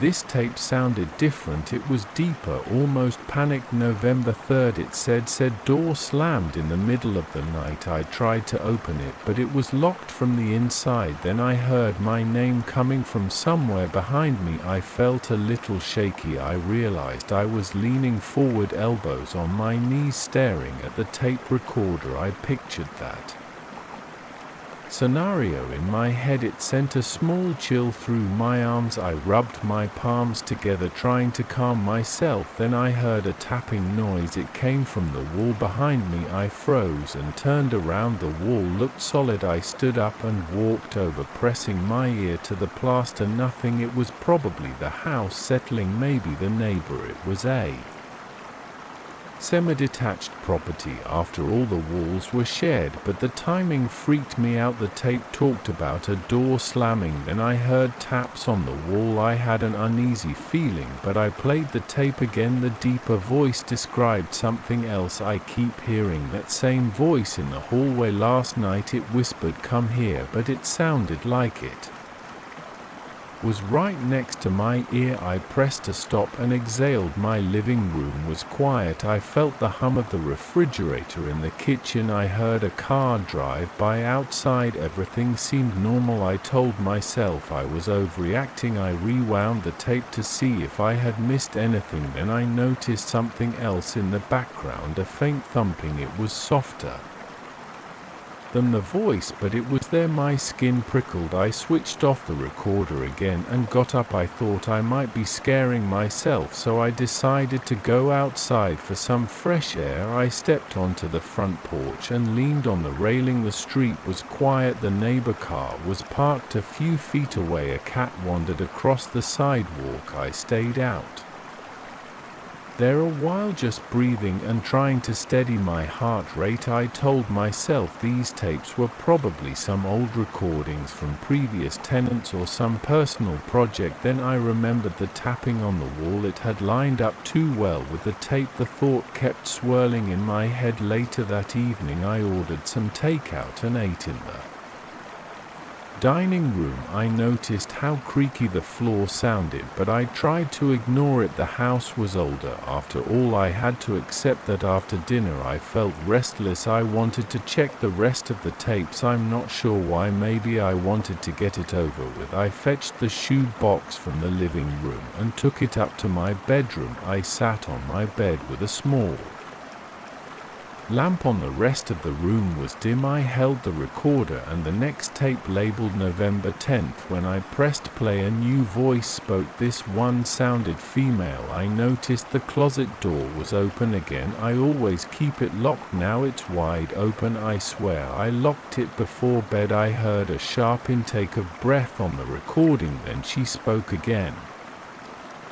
There's tapping inside the walls. I tried to ignore it, but it keeps happening at random times. I paused the tape. The mention of tapping made my chest feel tight. A second later I heard 3 quick knocks from somewhere downstairs. I jumped. My back tensed up. I didn't move for a few seconds. I waited, hoping I'd hear nothing else. The house was quiet. After that I was getting scared, but I still felt an urge to keep going. I let the tape play. The woman described hearing her name being called. She talked about waking up at 3 a.m. and seeing a shape at the foot of the bed. Her voice trembled and it made me feel uneasy. Then she said, "It's calling me again. I can hear it right now." The tape ended with a click. I set the recorder down and tried to breathe normally. My bedroom suddenly felt colder. I checked the thermostat on the wall. It read 68 degrees, which was normal for that time of night, but my skin felt cold. I rubbed my arms and tried to think logically. Maybe the neighbors were making noise. Maybe these tapes were just old stories, but the knocks I heard matched the woman's description so closely. I grabbed another tape. This one had no date. I popped it in and the tape started right away. No introduction. I heard a voice whisper, "He's here." My heart thumped. The voice said it again, louder this time. "He's here." Then it spoke my name. It spoke it clearly, as if someone stood right behind me. I dropped the recorder on the bed and jumped up, nearly stumbling over the corner of the blanket. I looked around the room. I was alone. I stayed there, breathing fast. I picked up the recorder again. Hands shaking, the tape kept playing. The voice said, "He just moved in. He doesn't know we've been following him." I felt my forehead grow damp with sweat. I couldn't believe what I was hearing. My pulse pounded in my ears. I wanted to stop listening, but I couldn't make myself do it. I needed to hear the rest. The voice continued, "He'll hear the knock soon. He'll hear his name. It's always the same sequence." Then I heard another person's voice in the background, like 2 or 3 people were talking at once. They said things I couldn't make out except a few words like steps and walls. I bit down on my lower lip, trying to stay calm. The tape ended with static. I sat there in the dark bedroom playing with the corner of the cassette, tapping it against my knee. I didn't like the feeling I had, as if the walls themselves were listening. I got up and turned on every light in my bedroom. I paced around, checking the closet, checking the hallway, checking under the bed. Everything looked normal, but I couldn't shake the idea that these recordings somehow described events right as they were happening. The next day I told myself I'd ignore the tapes. I woke up, had coffee, and went about my errands. I did some grocery shopping, passed by the post office, then came home around lunchtime. As I walked through the front door I felt a slight hesitation. The hallway felt different. It was quiet and still. I closed the door. Behind me I heard a soft shuffle upstairs, like someone slid their feet across the floor. I turned the doorknob to the closet on my left, checking if anything was out of place. It was empty except for a broom and some cleaning supplies. I shut it and stood there in silence for a few seconds. I thought about the tapes again, especially the one that said, "Is here." I tried to remember the exact wording. It said something about following me for a long time. The idea that these voices had been tracking me before I moved here made my skin crawl. I'd never noticed anything odd in my old apartment unless I just never paid attention. I couldn't rest. I went back to the little storage space under the stairs, wanting to see if I missed anything else. The light bulb flickered when I turned it on. The walls looked the same: peeling paint, a few cobwebs, some scuff marks on the floor. I noticed a weird scratch pattern on one wall. It looked like long lines, maybe from something scraping against it. I ran my hand over it. The lines were shallow but irregular. I wondered if some piece of furniture had been dragged through there. I checked the corners using my phone flashlight to see if there was any hidden compartment. Nothing. I shook my head, feeling a wave of frustration. There had to be a logical explanation for all this. Maybe the previous tenants recorded these tapes as a prank or some kind of therapy. Still, the mention of my name was too specific. That afternoon I decided to listen to each tape from start to finish. I sat in the living room, curtains drawn, lights on, and worked through them one by one, taking notes on a pad of paper. Most of the tapes featured different voices, both men and women, and they all described similar events: knocking, footsteps, voices calling their names. Some described cold spots or doors slamming. A few mentioned seeing shadows. The final take, AP, mentioned my name. Some referred to me by describing places I used to frequent, like my old coffee shop or my workplace. That detail made my throat go dry. As I listened, I felt an uncomfortable pressure in my chest. I paused the tape whenever I heard something I couldn't believe, like references to things I did before I moved into this house. I tried to recall if I'd seen anyone watching me at the old place. I thought about neighbors, co-workers, random people at the grocery store. None of it rang a bell. My notes were messy half sentences and scribbled question marks around 7 p.m.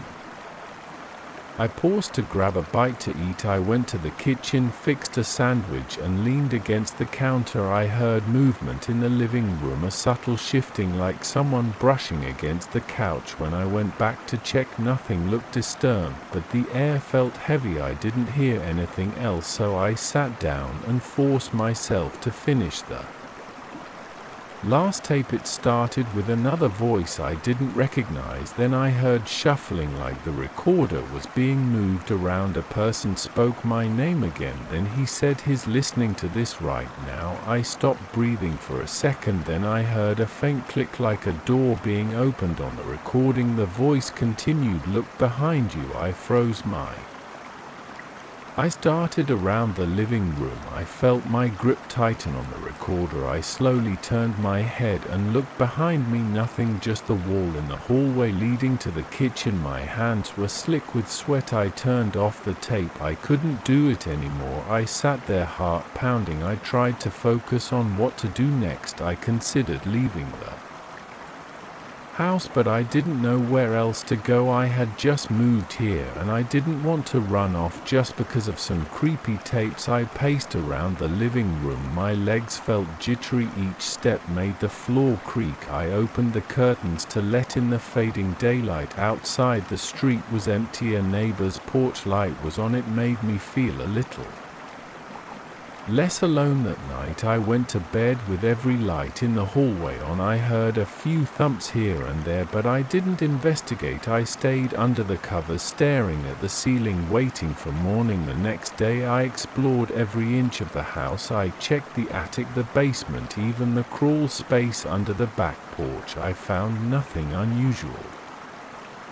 Except old dust and spider webs. I still live here. I keep the tapes in that shoe box in a closet upstairs. I haven't listened to them in a while. Sometimes I hear taps on the walls or weird footsteps at night. I don't investigate anymore. I try to ignore them, but I can't stop thinking about how those tapes knew so much about me. Sometimes I lie in bed, wondering if there are more tapes hidden somewhere, or if a new tape is being recorded right now, capturing everything I do. I haven't told anyone about it. I don't want to be labeled as the paranoid new guy who thinks his house is haunted. For now, I'm trying to stick it out. The knocks and creaks still happen. I still feel like someone's watching me sometimes, but I choose not to look deeper. I don't want to hear more predictions. I don't want to hear another voice call my name and match the exact second I'm standing in that same spot. That's all there is to say. I'm here living with these tapes, these odd sounds, and this under the stairs space that still smells stale and flickers with that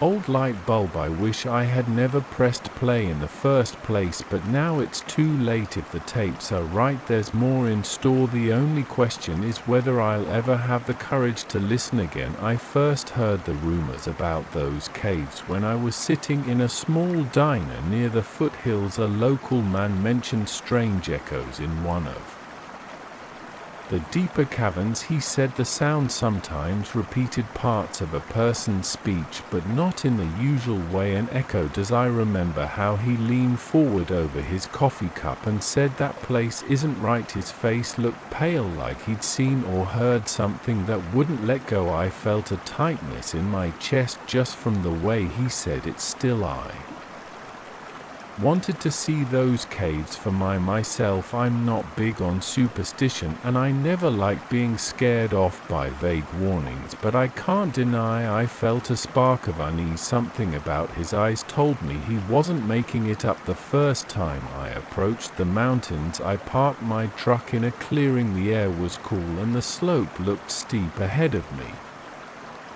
I felt the crunch of gravel under my boots. I took a heavy flashlight in my backpack, which held some spare batteries, a bottle of water, and a basic first aid kit. My plan was simple: hike to the known entrance, see if I could find the rumored side passage where the echoes were supposed to be the strongest, and take a few pictures. I'm not a professional cave explorer or anything. I just like to check out places people consider strange. It's more of a hobby than anything else. But that day, as I stared at the dark opening in the rock, I had a sudden urge to turn around. The wind picked up a bit and a few loose stones tumbled down the slope behind me. I felt my pulse quicken, but I told myself to keep moving. Inside the cave, the temperature dropped sharply. My breath came out in short puffs. I shone my flashlight around and saw a tunnel that sloped downward. The walls were damp and stained with small patches of moss. Tiny droplets of water trickled from the ceiling. The sound of dripping water echoed in a slow, rhythmic pattern. Every step I took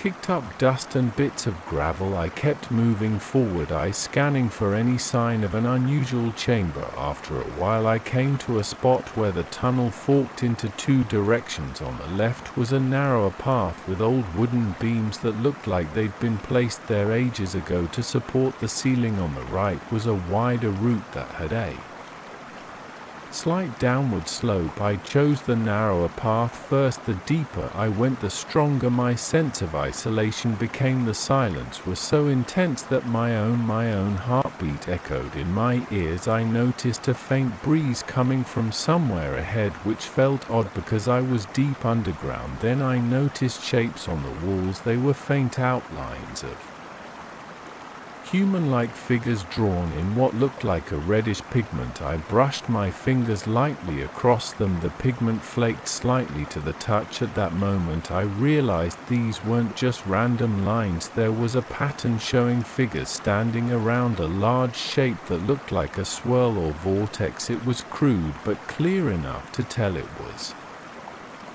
important to whoever painted it. I kept my flashlight trained on the walls. As I went further, the passage opened up into a larger chamber with a high ceiling. Stalactites hung overhead, and the floor was uneven with small jagged rocks. My footsteps echoed with a metallic ring. A chill ran down my spine when I spotted more drawings on the far wall. This time they showed people pointing upward toward these weird spectre-like forms. I stepped closer, crouching low to avoid a low-hanging rock. The figures had long arms, and they were positioned in a way that suggested they hovered in the air. The human shapes below them were arranged in a circle, almost as if they were performing some kind of ritual, or maybe just meeting those forms. I suddenly heard a whisper-like sound behind me. I spun around, flashlight shaking in my hand. The beam only showed wet rock in the mouth of another passage behind me. My throat felt dry. The whisper had sounded almost like my own voice, but too faint to be sure. I stayed silent for a moment, listening. The dripping water continued. My heart thumped hard in my chest. I took a few steps back toward the tunnel, not fully ready to turn my back on the room. Then I heard it again, an echo, but it felt out of sync with my own movement. I muttered hello. My own voice bounced back to me, but it wasn't a normal echo. I heard something else layered under it, like a distorted attempt at repeating my word. I felt a shiver across my arms. My muscles tensed, and I tried to swallow the lump in my throat. I walked closer to the wall with the drawings shining, the flashlight from one end to the other, searching for more detail. Near the bottom I noticed a series of smaller figures leaving the main scene, heading toward something that looked like a bright shape, possibly the surface above them. The spectre form seemed to follow. The whisper returned, but this time it sounded like words I couldn't understand. It was like hearing someone speak a language you've never heard before in a very soft voice right next to your ear. I whirled around, the flashlight beam scattering across rocks. Still no one there. I backed out of that chamber and hurried through the tunnel. By the time I reached the fork again, I was panting. My skin felt clammy and covered in goosebumps. I needed air, so I walked back out the way I came, nearly tripping on the uneven ground. A surge of relief hit me when I finally saw daylight again on the surface. The wind felt colder than before. The sun hadn't moved much, so I figured I had only been down there for maybe an hour or two. My stomach churned, and I realized I hadn't eaten since morning. I hopped in my truck and drove back to the motel where I was staying that night. I couldn't sleep well. Every time I closed my eyes, I heard that soft whisper. It was like it was gently repeating random syllables, trying to mimic my voice. Around 2 in the morning, I got out of bed and sat by the small table in the corner of the room, trying to calm myself with slow breathing. I told myself maybe it was just my mind playing tricks, but I decided I needed better proof. If something was going on down there, I wanted to record it. The next day I bought a small digital recorder. It wasn't anything fancy, but it had a decent microphone. I headed back to the cave around midday. A couple of hikers passed me on the trail, but they didn't seem to be heading for that specific cavern. I didn't warn them about anything. I just nodded and kept going. My hands felt sweaty, and I could feel my heartbeat in my neck. Part of me wanted to turn around and forget it, but the thought of letting that weird echo keep me up at night without trying to capture it felt worse. I entered the same tunnel, noticing that the temperature drop still felt dramatic. My breath looked thick in the flashlight beam. I made sure the recorder was turned on and clipped it to my jacket. I spoke a few words as I walked, describing the surroundings. My voice echoed softly off the walls. At first everything was normal. I heard my footsteps, my breathing, and the drip of water. I reached the large chamber again, noticing the same paintings. This time I could see them more clearly. The red pigment formed the shapes of swirling lines.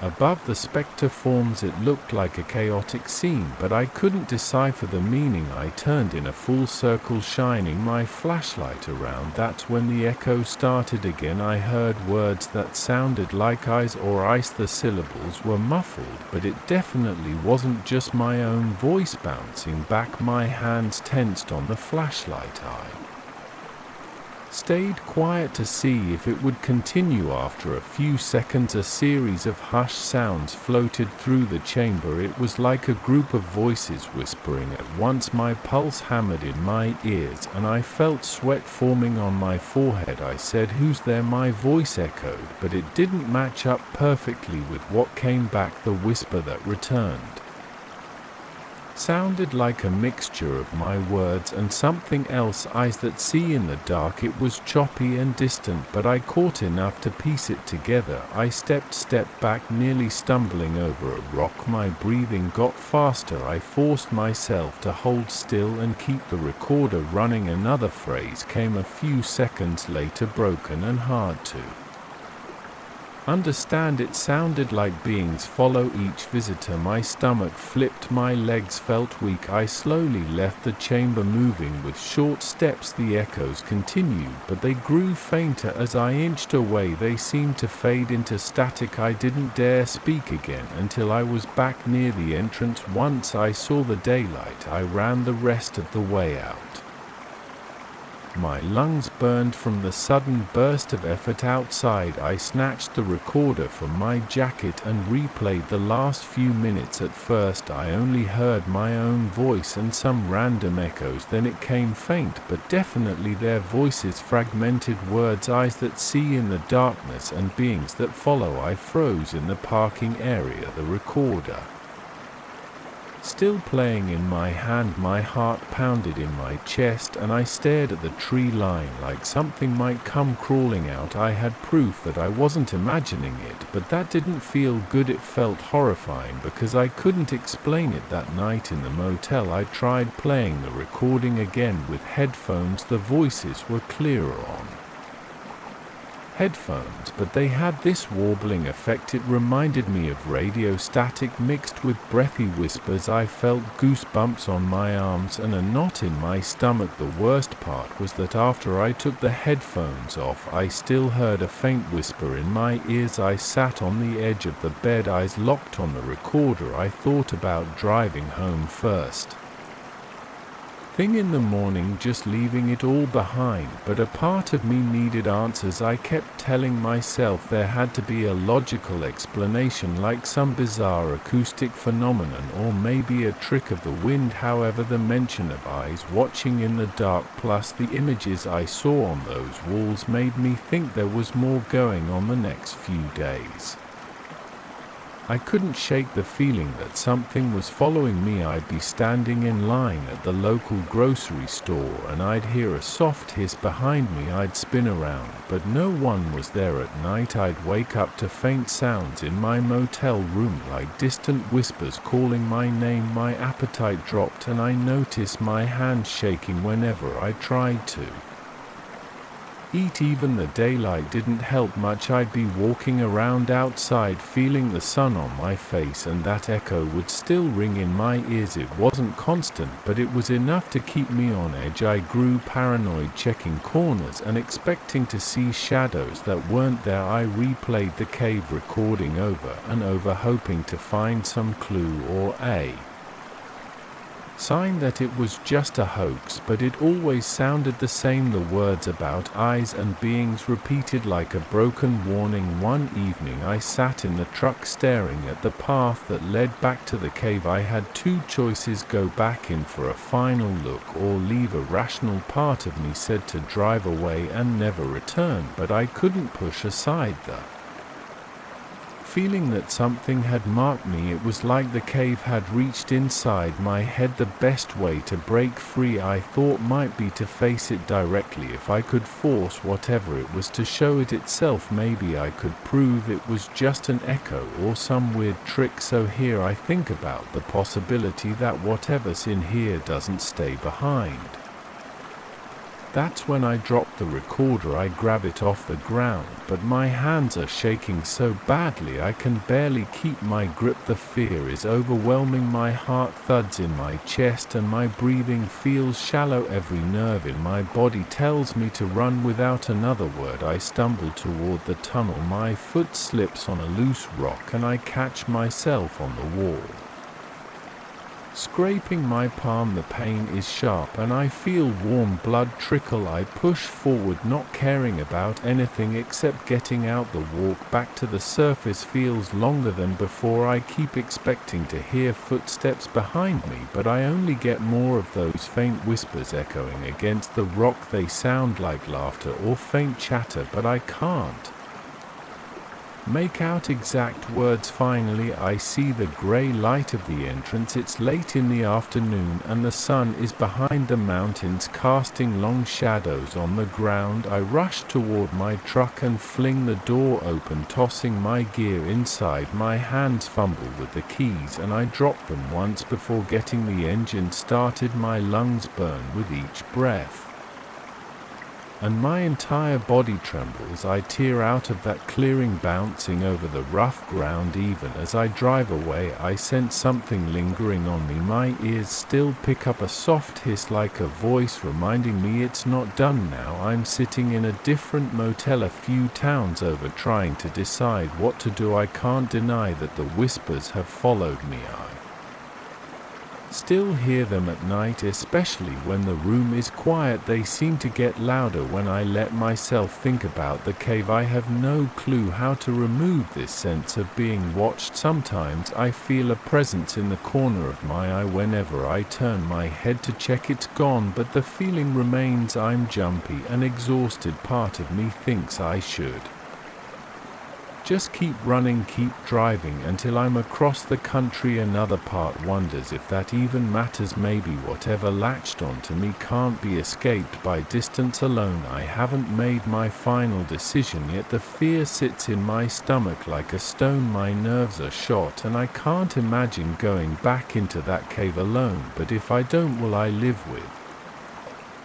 these echoes forever? Right now, I'm just staring at the recorder on the table. I'm trying to steady my breathing and clear my head. I don't know what happens next. All I know is that those warnings about eyes in the darkness feel very real, and I'm not sure if I can handle carrying them with me any longer. For now, I'm just sitting here listening to the silence and bracing myself for the next whisper that I know is coming. I remember the day I arrived at the old castle. I had driven for hours on narrow roads, passing fields and small villages that looked quiet and untouched by modern life. The castle itself stood on a hill with tall dark stone walls and narrow windows. Its presence made my stomach tighten. I felt drawn to it as soon as I got out of my car. The air around it felt heavy and cool. Even though it was late summer, I wanted something different and unsettling, so I headed straight for the oldest wing of the castle to see if I could stay there. I had read about the place in a travel brochure that promised a unique medieval atmosphere. The woman at the reception desk raised an eyebrow when I insisted on staying in the oldest room, but she handed me a key without question. She told me I'd find the room at the end of a dark hallway on the second floor near the spiral staircase. I carried my suitcase inside and followed her directions. The corridor felt dusty and smelled of old stone. The walls were lit by a few electric lights that cast weak yellow pools on the floor. Every step made a hollow sound against the old wood beneath the thin carpet. I could hear the wind outside rattling the small windows at the end of the hall. My chest felt tense and I kept looking over my shoulder even though I hadn't seen anything unusual. Finally, I found my door. It was a heavy wooden door with black iron hinges. The key screeched when I turned it. Inside, the room was small, with a four-poster bed, a wooden dresser, and a fireplace that looked like it hadn't been used in years. A single window in a faint glow, but it was mostly shadows in there. I dropped my suitcase and took a moment to breathe. The quiet felt unsettling. I switched on the one lamp in the room. Its light didn't do much except make the corners look darker. The walls were cold stone, and the temperature in the room seemed to drop a few degrees compared to the hallway. I set my suitcase on the bed and opened the window to let in some fresh air. That's when I noticed how thick the walls were. The windowsill looked almost a foot deep, and the stones around it were rough. Outside, the sun was setting and the sky was turning orange. The courtyard below was empty except for a few parked cars. I rubbed my arms to get rid of the chills. As the sun dipped below the castle walls, I noticed my shadow on the far wall. It seemed normal at first, just me standing there. Then I moved to close the window, and there was a brief delay before my shadow moved. I stopped and did the same motion again, but more slowly. I raised my hand. The shadow lifted its arm. A split second later, my stomach knotted up. I told myself it might be the weird angle of the lamp or something about the light from outside. I tried to shake it off, but it felt strange. I pressed my hand against the wall, and the shadow did the same, but I noticed it kind of jerked at the last moment, like it hesitated. I told myself I was just tired from the long drive. It was the first evening, and I had nothing else to do, so I wandered downstairs to see if there was some kind of dining area. I found a small dining hall in the newer wing. I took a seat near the corner and ordered a simple meal from the staff. They served me bread, soup, and a glass of water. There weren't many guests around. I overheard a couple in the distance, but they seemed preoccupied with their own business. The staff moved quietly, and the atmosphere felt subdued, almost somber. After I finished eating, I walked around the courtyard for a few minutes. The night sky was clear, and I saw a few bats flitting near the castle towers. The moonlight gave the place a faint silver glow. My footsteps on the cobblestones echoed in the empty space. I tried to calm my nerves by focusing on my breathing. Eventually, I headed back to my room. I switched off the lamp and slipped under the covers. I planned to get up early the next day to explore the nearby village and maybe learn more about the castle's history. Sleep didn't come easily. Every small sound made my heart pound. I heard the old wood beams creaking and the wind whistling through the windows. Finally, I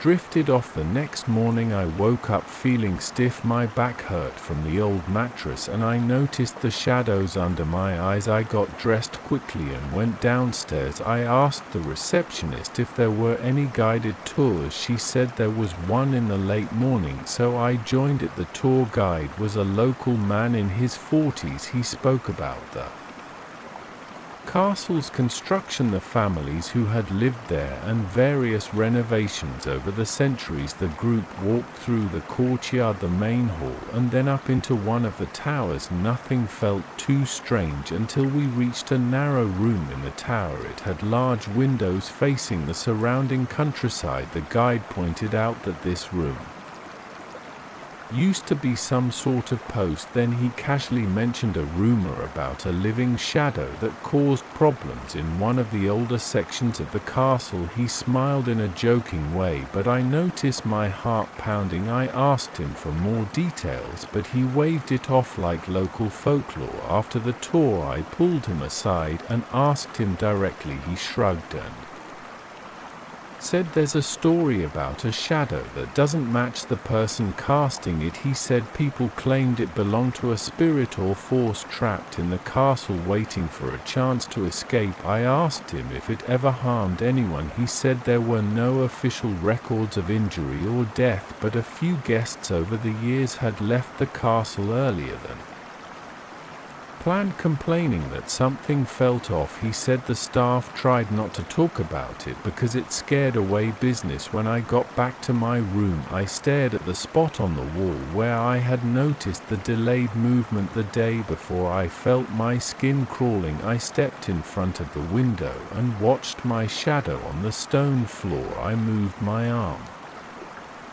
In a slow circle the shadow moved with me, but I noticed a split-second difference again. It was like a slight lag in a video call. My stomach felt tight and I swore softly under my breath. Over the next few days I tried to ignore it. I walked around the castle grounds, took photos and ate my meals in the dining area. At night I read a book or scrolled through my phone, but every time I looked up I felt like the shadow was out of scene. One afternoon while I was in the corridor heading to my room, I saw my silhouette on the wall. It looked taller than me. At first I thought the lighting angle was playing tricks, but as I walked the shadow seemed to stretch itself. I stopped, but for a heartbeat the shadow kept moving. That made me break into a cold sweat. I tried to keep calm, but I couldn't help testing it. I'd turn corners quickly, trying to catch off guard. Sometimes it followed me normally, other times it had that unsettling delay. It gave me a jolt of adrenaline every time. My hands would get clammy and my legs felt weak. I struggled to eat much because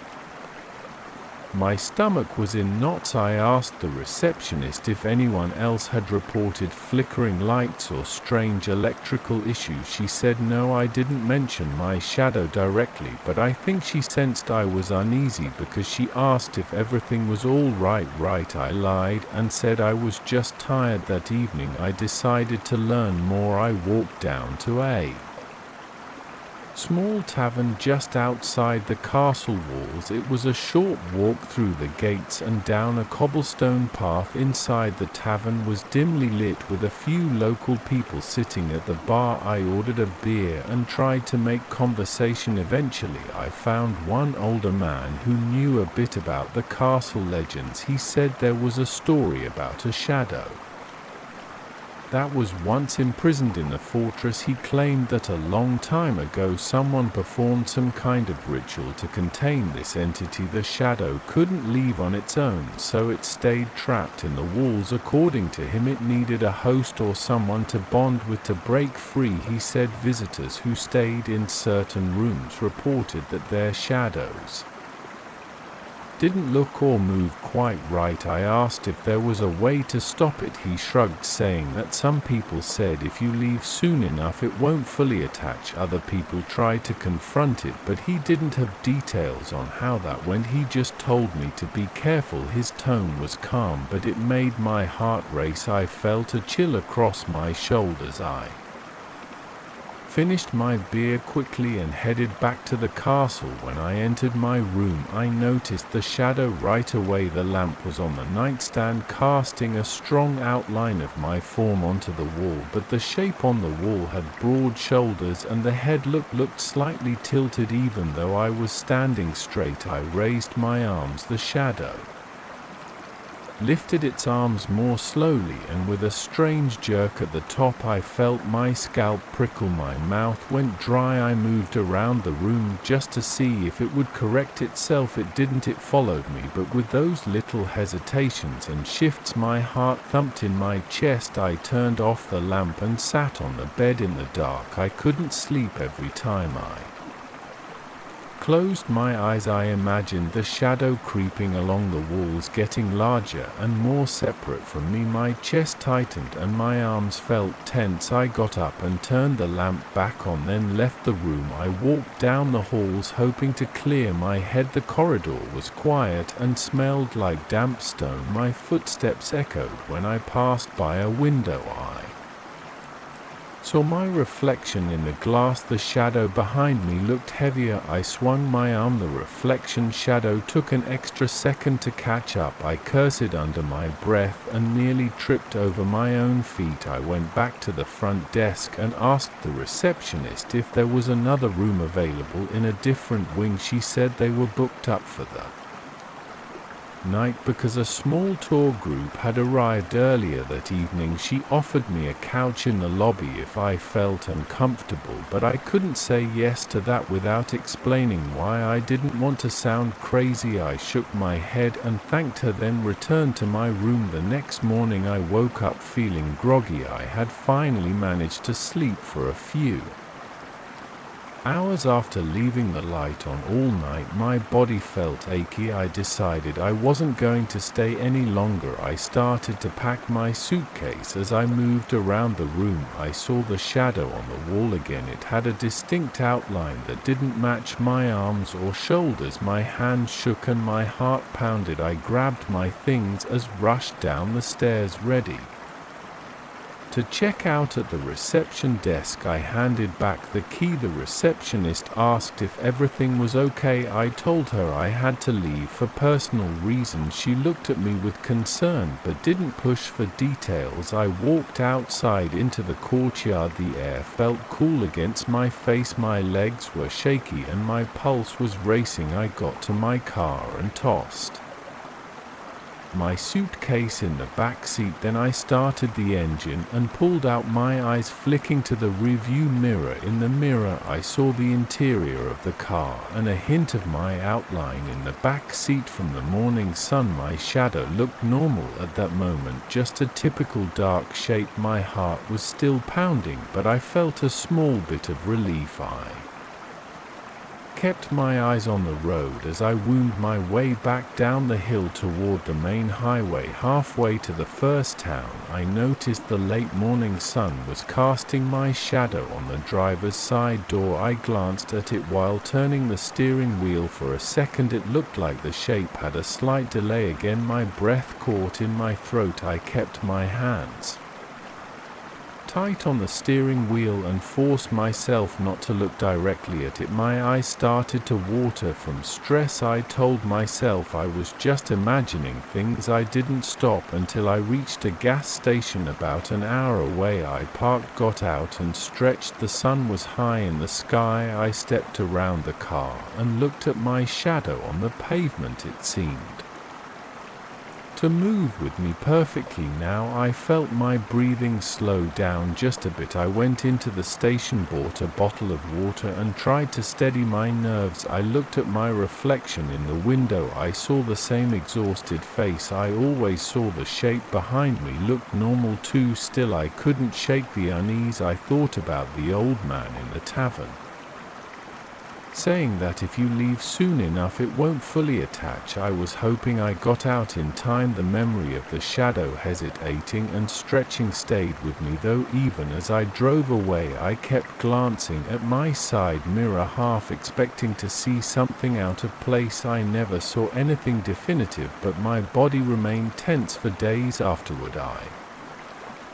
haven't gone back to that castle. I don't plan on visiting again. Sometimes I think about how the local legend said the shadow wanted to escape by attaching itself to someone. It makes me uneasy. I haven't noticed any lingering oddities, but I still get anxious when I'm in a dimly lit room. Whenever I see my shadow stretch across a wall, I feel my heart skip a beat. I remember that half-second delay in the castle. I remember the shape that didn't line up with my real body. I remember that old man saying if you leave soon enough, and I remind myself that I left before it could do whatever it planned. I think I did anyway. Sometimes I check the mirror and watch my own outline move just to be sure. If it hesitates, I feel that same surge of panic. So far though it looks normal, I hope it stays that way. If it doesn't, I don't know what I'll do, but for now I'm away from those stone walls in that dark corridor, and I'm trying to forget the moment my shadow fell out of sync. I can't erase it from my memory, but I can try to ignore it, and that's all I can do. I ripped out a section of the old drywall in the hallway one morning and saw dark shapes spreading along the corners of the ceiling. At first I thought it was just moisture, maybe a sign of a leaky roof, but then I noticed these shapes had contours that reminded me of faces. The outlines looked like they had eyes and twisted mouths. I felt Something in my gut tightened. I had been in this house for a few weeks trying to fix it up, but I hadn't seen anything that strange until that day. I tried to ignore it at first. The house is old and old houses often have leaks. I had a bucket of joint compound by my feet. I remember tapping the lid nervously, listening to the hollow sound. Then I dragged a step ladder over to the corner and climbed up to inspect the damage. I reached out and pressed my fingertips against the wet plaster. It felt slick and a faint odor of damp earth clung to my skin. After I pulled my hand away, there was no obvious hole or crack, no sign of infiltration that I could easily patch. It just looked like water had seeped through the plaster in random patterns, except the patterns didn't look random at all. I spent the rest of the day scraping off the old paint, applying sealant, and trying to force myself not to stare at those shapes. Every time I glanced back, I felt like they changed a bit. It's hard to explain, but I kept seeing new angles, like new curves forming. The shapes weren't moving in a normal sense. It was more like I'd leave for 10 minutes and then come back, and the smudges had shifted into different outlines. When I finished for the day, I wiped the sweat off my forehead and went to bed in the makeshift bedroom I'd set up. I tried to convince myself I'd deal with it in the morning. That night I dreamed of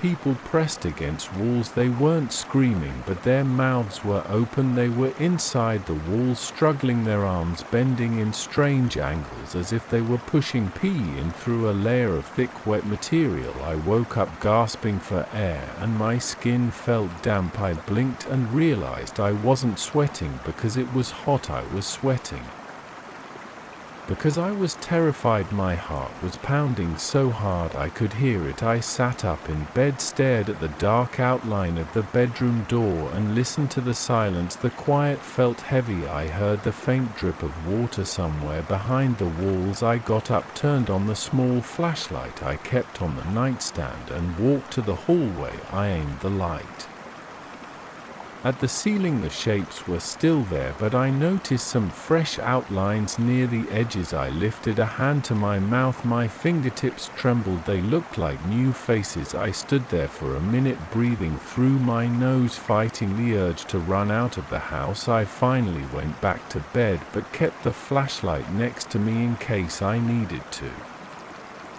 look again. Over the next few days I tried standard fix. I bought new plaster, tried mold-resistant paint, and checked the gutters outside. I climbed up on the roof with a flashlight and broad daylight. I inspected every inch, felt around for soft spots, and found nothing. No holes, no broken shingles, no visible cause for the persistent moisture yet inside.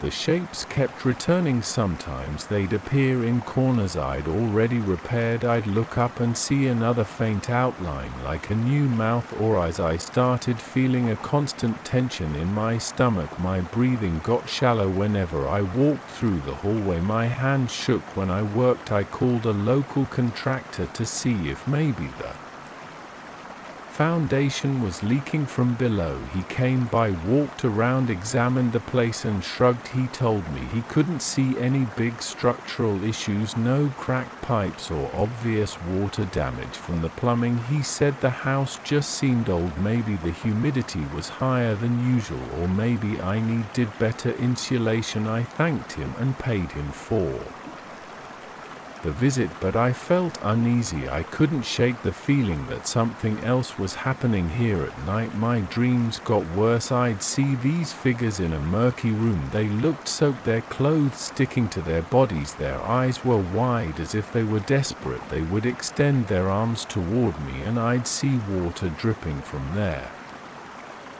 fingers. Sometimes I'd hear faint voices, but never actual words, just this muffled whispering noise that made me wake up with a tight chest and sweaty hairline. One evening I decided I'd look into the house's history. I drove to the local records office in town. It was in the basement of an old municipal building. The fluorescent lights flickered Overhead, as I flipped through property deeds and old documents in a cramped reading room, I found references to some unusual events from decades ago. There was a note about a group that used to own a nearby property that they had built underground tanks for something called purification rites. The record was vague, it didn't detail what those rites were, but I saw references to water submersion and ceremonies that took place beneath the ground. I felt my back tighten as I read. I rubbed my eyes and kept scrolling through the microfilm looking for anything else that might explain the strange moisture in my house. One old news article mentioned a rumor of people hearing strange sounds near old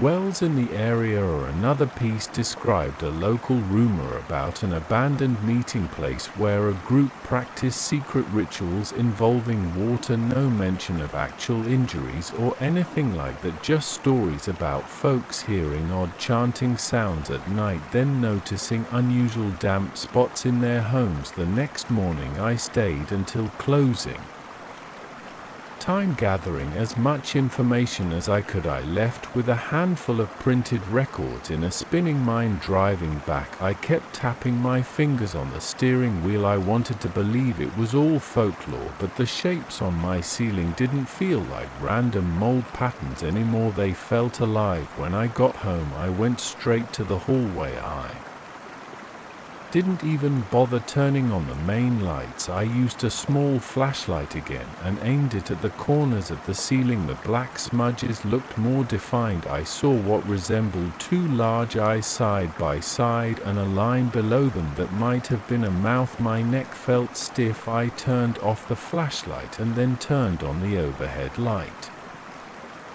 hoping that the normal illumination would make it look less threatening, but it looked worse. The outlines were so clear that I stepped back involuntarily and bumped into the wall behind me. I could smell damp plaster. I could feel the moisture in the air. I breathed in and out, trying to stay calm. I decided I'd check the basement. I'd only glanced down there a couple of times, but I'd never really explored it. I figured maybe there was a hidden cistern or some old water tank, so I grabbed a heavy flashlight, a hammer just in case I needed to pry something open, and headed down the narrow stairs. The basement was cold, the air felt stagnant, and I caught a whiff of mold. There were old boxes piled in one corner, and the floor was made of rough concrete. I tapped the walls with the hammer, listening for hollow spaces. Most of it sounded solid except for one section in the far corner. I gave it a few more taps and heard a slight echo. My heart started pounding again. I knelt down and pressed my ear to the wall. I heard a faint dripping sound on the other side. I took the hammer and pried at the old wooden panel covering that section. After a few tries, the panel gave way, and I saw a small opening about 2 feet wide. Inside there was a short tunnel or passage. It was barely tall enough for me to crawl through. I aimed the flashlight and saw a wet stone floor. I squatted down, feeling my knees tremble a bit, and shuffled inside. The air was colder and smelled like old water. My flashlight beam revealed damp walls with streaks of algae or mold. I followed the passage for maybe 10 or 15 feet, then it opened into a small chamber. There was a round stone pit in the center filled with dark water. I walked around the perimeter, shining my light on the walls. I saw carved markings, lines that might have been symbols, but they were eroded. I leaned in closer. The stone felt cold and slick. I noticed areas that looked like they had been chiseled into shapes, maybe some kind of pattern, but it was hard to tell. The pit itself looked deep. I squatted down at the edge, pointed my flashlight into the water, and saw my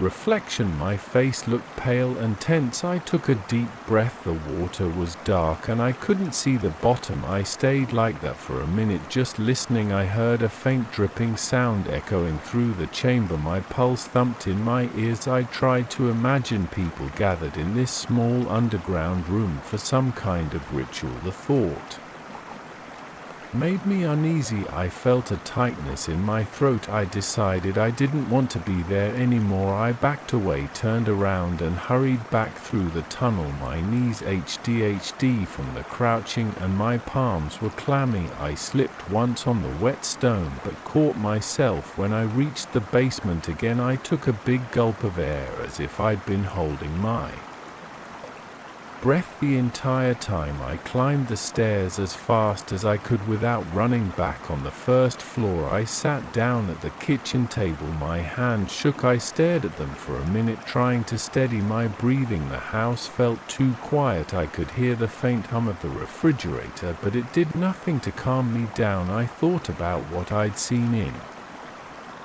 the basement, that hidden chamber, the dark water pit, the weird symbols. I remembered the old records about a sect that practiced water purification rituals. My heart pounded faster. I looked at the ceiling above me, half expecting to see a face forming right there. After a while, I grabbed my phone and looked up more local history. I found references to stories about underground tanks in older properties. Some were connected to rumored gatherings that involved submerging volunteers in water to cleanse them of impurities. They believed water could trap certain energies, and they liked building these hidden basins. I also saw a few brief mentions of people hearing whispers through walls and houses near those old sites. My mind raced and I shut off my phone screen because reading more just made me anxious. I wanted to leave the house. Part of me felt that staying was a mistake, but I had already invested my money in this place and I felt this compulsion to figure out what was happening. I wanted a rational explanation. I got up and walked to the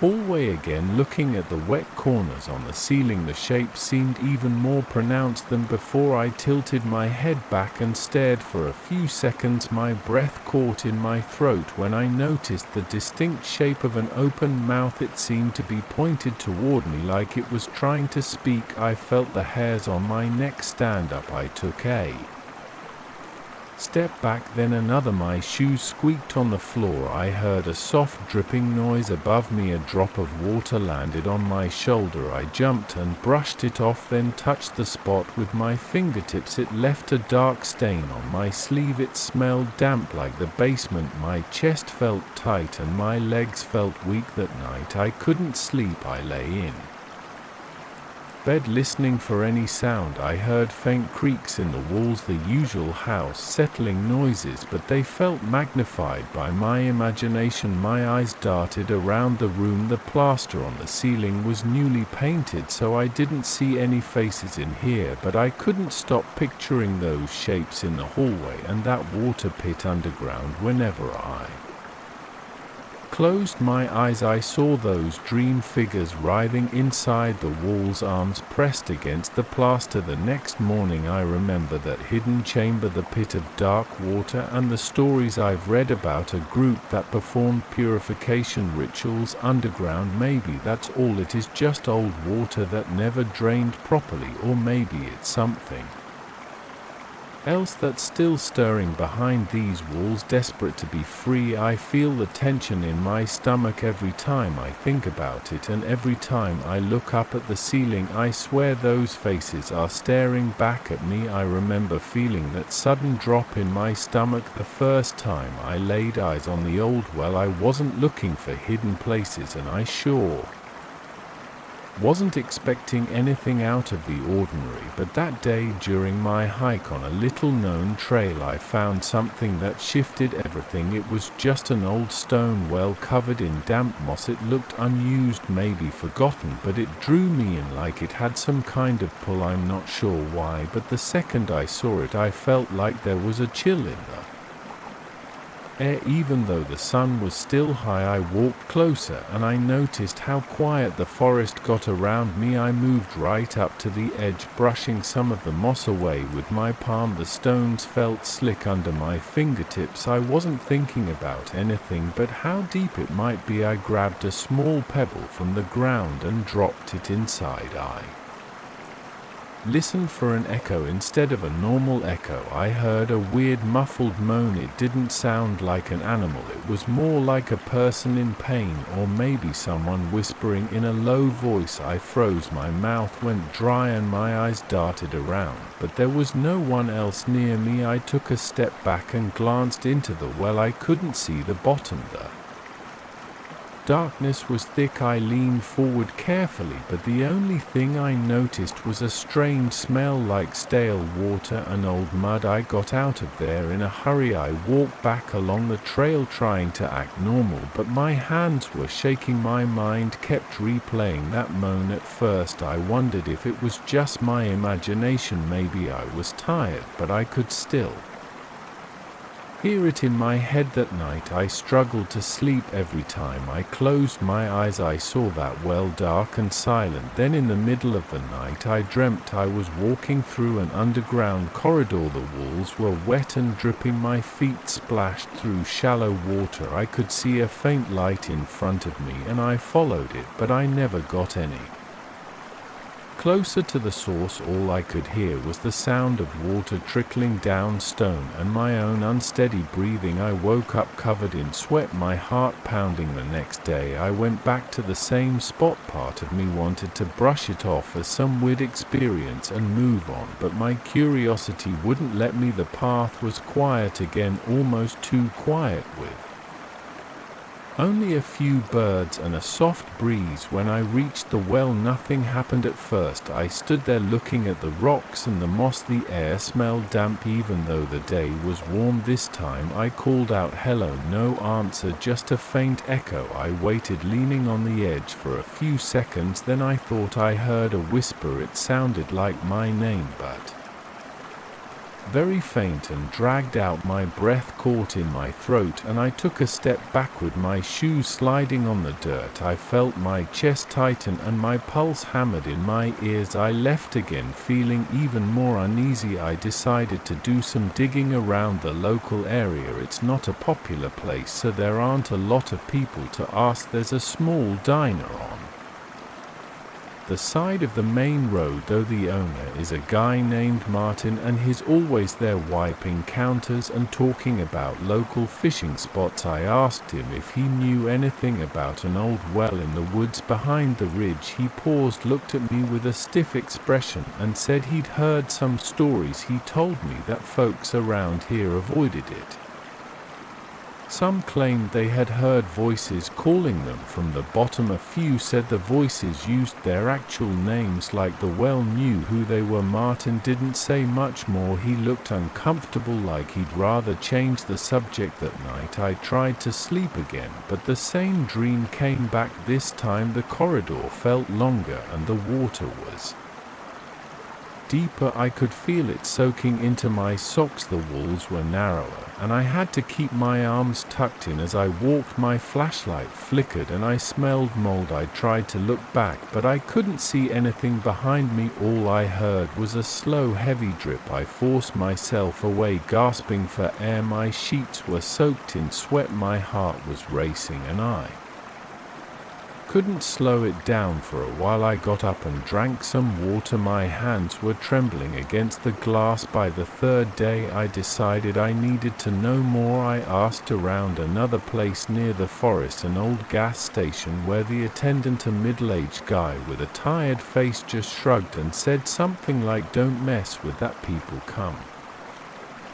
back spooked." Some claim the well calls their name. I felt a chill on the back of my neck that lined up with what I heard. I tried to ask if anyone ever went down there, but he just shook his head and said, "Not that I know of." I noticed he wouldn't meet my eyes. I couldn't shake the feeling that the well was there waiting. My dreams wouldn't stop. Every night I was back in that underground passage. Sometimes the water was up to my ankles, other times it was up to my knees. I never saw the end of that corridor. I just kept hearing something breathing in the darkness, like a steady rasp that got closer with each step. When I woke, my body was covered in cold sweat and my throat was dry. I was losing sleep fast and it started to affect my mood. I felt irritable. I jumped at small sounds. On the 5th day after I first discovered the well, I returned in the early morning. I brought a flashlight, some rope and a few basic tools. I'm not sure what I planned to do. Maybe I just wanted to prove to myself that there was a logical explanation. The forest was damp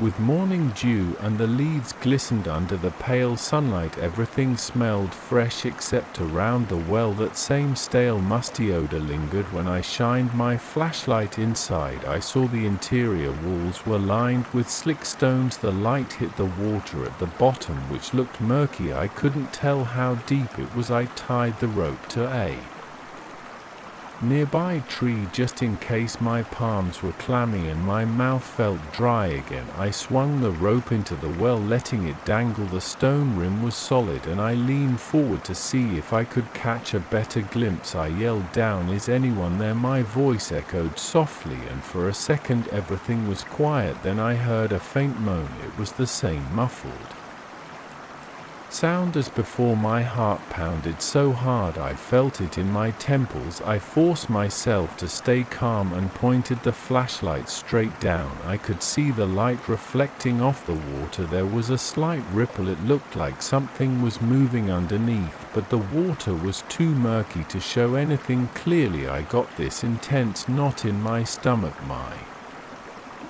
instincts told me to leave it alone, but a part of me wanted to go further. The thought of climbing down there made me sweat. My arms felt weak just imagining it. I tugged on the rope, testing its strength, but I never actually started the descent. I just stood there, heart pounding, and kept shining the flashlight. After a few minutes of that, I couldn't handle the tension anymore. I pulled the rope back up and tied it and walked away. As soon as I got back to my car, I sat there for a while trying to steady my breathing. My hands were shaking on the steering wheel. I felt like something was following me even though I didn't see anyone. The next night the dream was worse. The corridor's water was now up to my waist. I felt slimy things brushing against my legs. I kept hearing that same moan echoing through the darkness, and I sensed something at the far end waiting. When I woke up, I was shaking so hard my teeth were chattering. I decided to look deeper into local records. There was a small county office with a few dusty files about the area. I found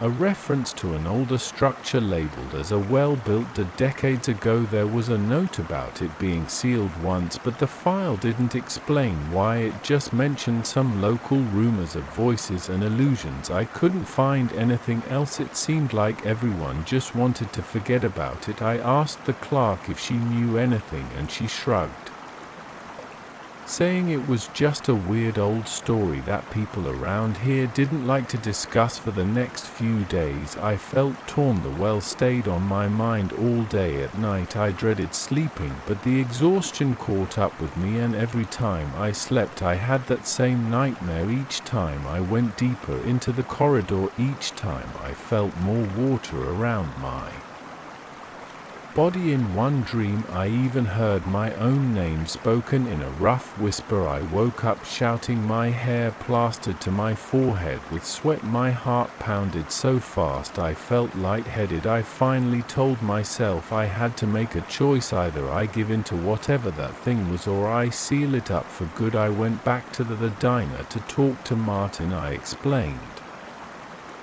what I'd been going through. He looked at me like he'd heard it all before. He sat down the rag he was holding and said, look, if you think you can close that place off, do it. Some tried before, but they never finish the job. The stones keep shifting and the water underneath always pushes back. Nobody really knows what's in there, folks. Just stay away. I bought several bags of cement mixture, shill and a sturdy tarp. I drove out to the well in the late afternoon. I parked my car on the side of the old dirt road and hauled the supplies over. The forest was still and quiet. The sun was lower, casting long shadows. Every step I took felt heavy. My muscles ADHD from the stress and the lack of sleep I got to the well and stood there breathing hard, my eyes locked on the dark opening. The smell of damp stone clung to the air. My heart pounded so loud I could hear it in my ears. I started by mixing cement in a small bucket. My plan was to fill in the top portion of the well, maybe block it with rocks, then seal it with cement. As I worked, I kept expecting to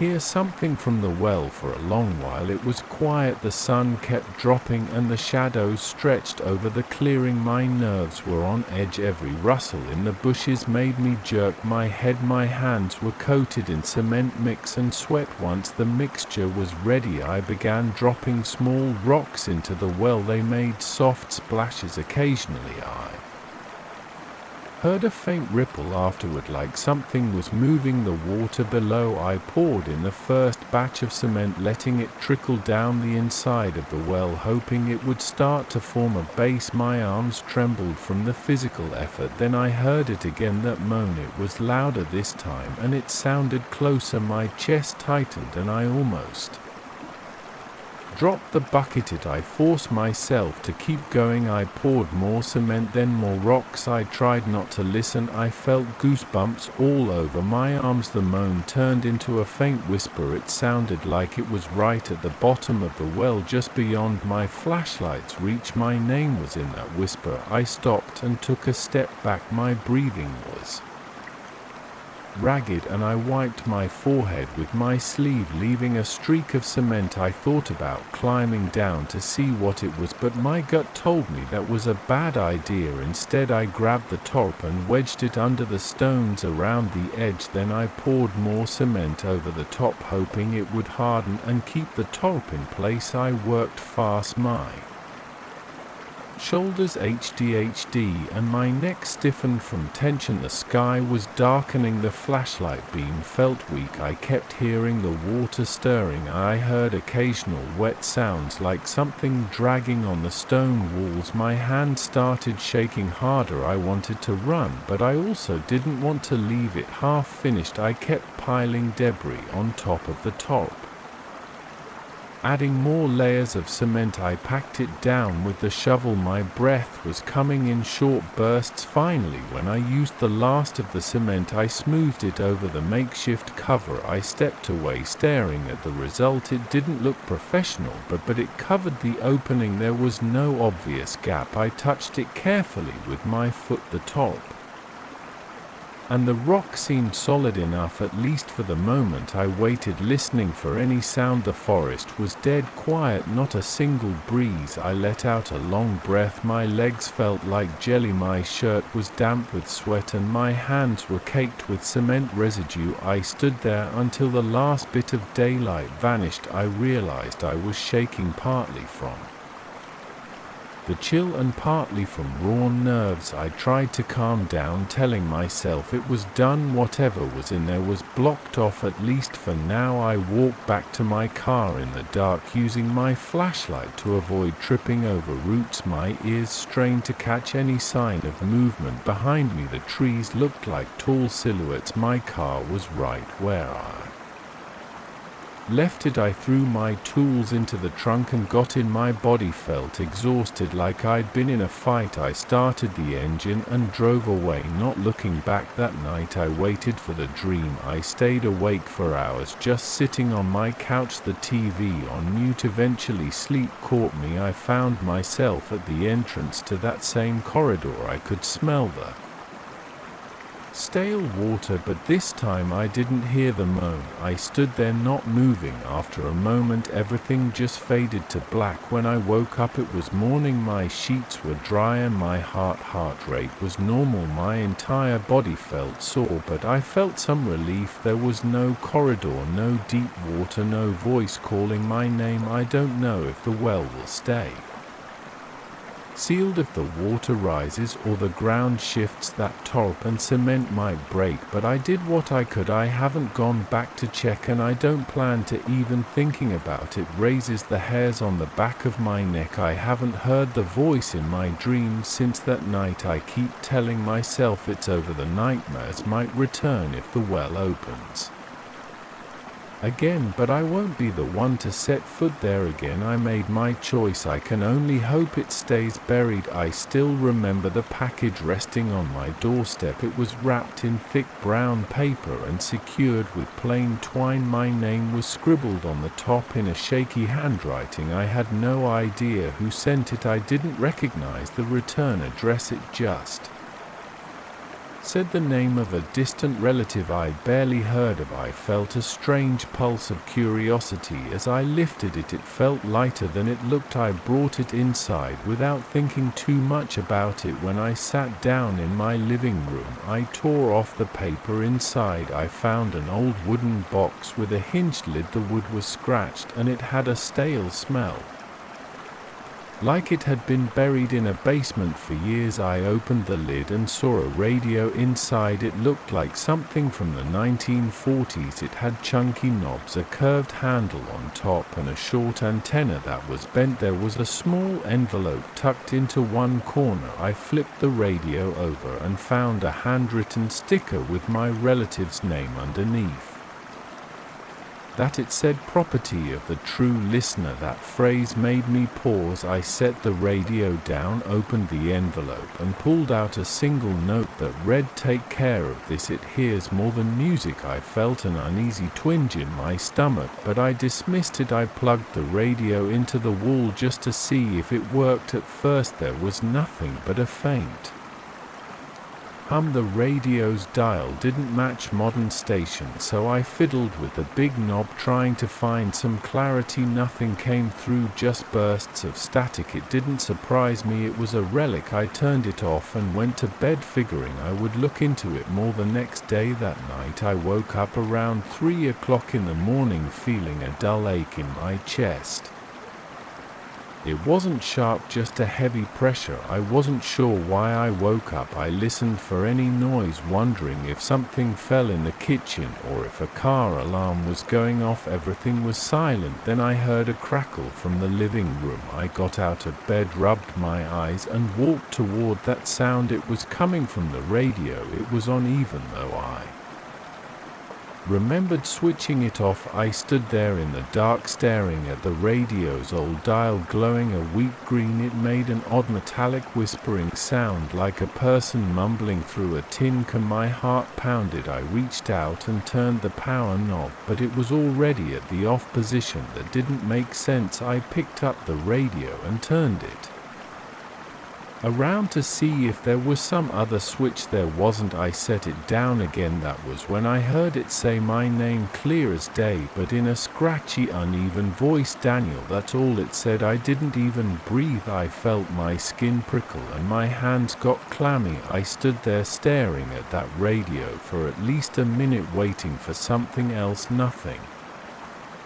came. I twisted the knob again and the glow disappeared. The static cut out. I went back to bed, but I didn't sleep. In the morning I thought I might have dreamed the whole thing. I felt stupid for losing sleep over it. Still, I was too uneasy to leave it alone, so I tried to see if maybe it was just a random station. I powered it on. This time all I got was static, but as I turned the tuning knob I noticed something strange. The furniture around me, my chair, the bookshelf, even my lamp began to shake very lightly. I heard a faint rattle like the vibration you get from a subwoofer, but there was no actual low bass sound. It was more like a vibration I felt in my bones. I switched the radio off and the shaking stopped. My arms felt shaky too, but in a different way, like I just realized something was very wrong. I looked around the house trying to see if something else might be causing that vibration, but everything else was silent. No trucks outside, no helicopters overhead, no construction in the area. I flipped the radio back on to test it again. The shaking returned. The dial pointer moved smoothly under my fingers, but the static remained. After a moment I heard short bursts of words. They were cut off like half sentences. I strained to understand them. "This not safe." Then more static in the dark. Opening no time. My heart hammered. I leaned in trying to catch another fragment, but it was just fuzzy noise. My name didn't come through again, but I felt singled out somehow. I looked for more clues in the wooden box. There were some folded pieces of paper at the bottom. The top page had a list of frequencies in pencil. Beside each one there were notes like contact or response. I saw a date from decades ago. Below that there were short lines, voices. Identified energy spikes, keep mind calm. I flipped through the pages. One page mentioned they feed on mental signals that made my pulse quicken. I didn't like the idea of anything feeding on me, especially not through a radio. Another page said maintain open channel at your own risk. I slammed the box shut, feeling a surge of dread that heaviness in my chest came back. I spent most of the day debating whether to throw the radio away. Something held me back. Maybe it was curiosity or some twisted fascination. I decided to keep it unplugged and shoved it into the coat closet. I tried to carry on with my day. I attempted to work on my computer, watch some TV, and cook dinner. Around 8 o'clock in the evening, I heard a soft thump from the closet. I approached it cautiously. My ears felt hot, my hands tingled. I grabbed the door knob and pulled it open. The radio was on. It was glowing again. Even though I'd unplugged it, I picked it up and it felt cold, not room temperature cold, but like icy metal. My fingertips felt numb for a second. Static crackled. Then I heard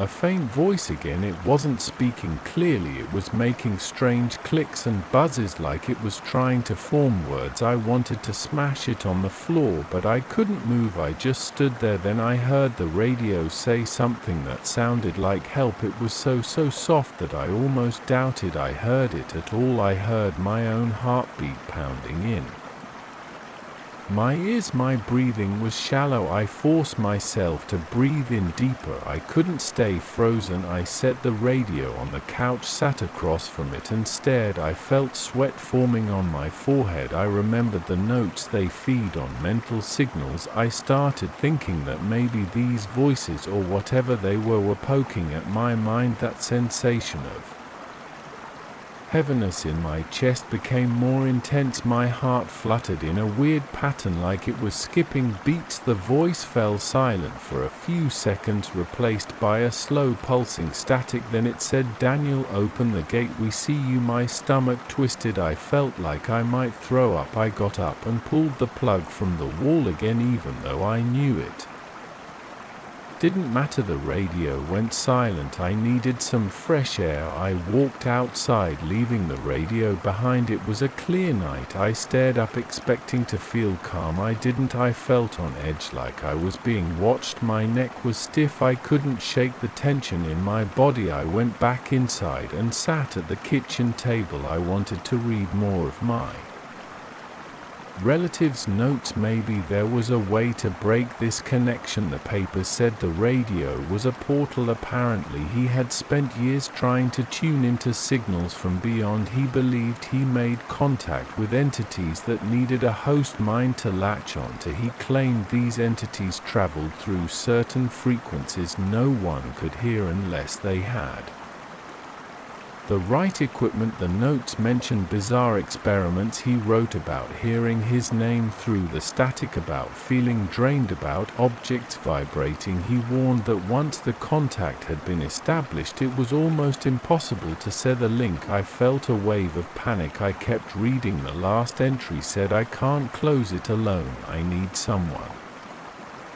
else to hold the line. I have to pass it on." My hand started shaking so badly that I could barely read. I shoved the notes back in the box. I marched over to the radio, wrapped it in a towel, and stuffed it into a large plastic bin in my storage room. I didn't want to look at it anymore. I called a friend just to hear a normal voice. I told him I was dealing with some weird old family item, nothing more. I tried to distract myself, but my mind was stuck on that radio that night. I couldn't sleep again. I lay there tossing and turning around too In the morning the lights in my hallway flickered. I heard that low hum coming from behind my bedroom door. I cursed under my breath. My body felt stiff. My legs felt like concrete. I forced myself to get up. My skin crawled with goosebumps. I opened the bedroom door. The hallway was dark. I saw the glow from the storage room. I heard a faint rattling noise. I didn't want to go in there, but I knew ignoring it wouldn't solve anything. The bin was shaking, the lid was vibrating like there was a strong current running through the plastic. I could hear that static again. This time it was more rhythmic, like a steady pulse. I yanked the bin open. The towel was moving, shifting around the radio. I reached in, grabbed the radio, and felt that freezing cold metal again. The static changed to soft mumbling. I felt all the hair on my arm stand up. I moved it to the floor and sat down next to it, swallowing the lump in my throat. I turned the dial slowly, trying to see if I could get the words to make sense. The static rose and fell. I caught fragments. Open mind, we cross.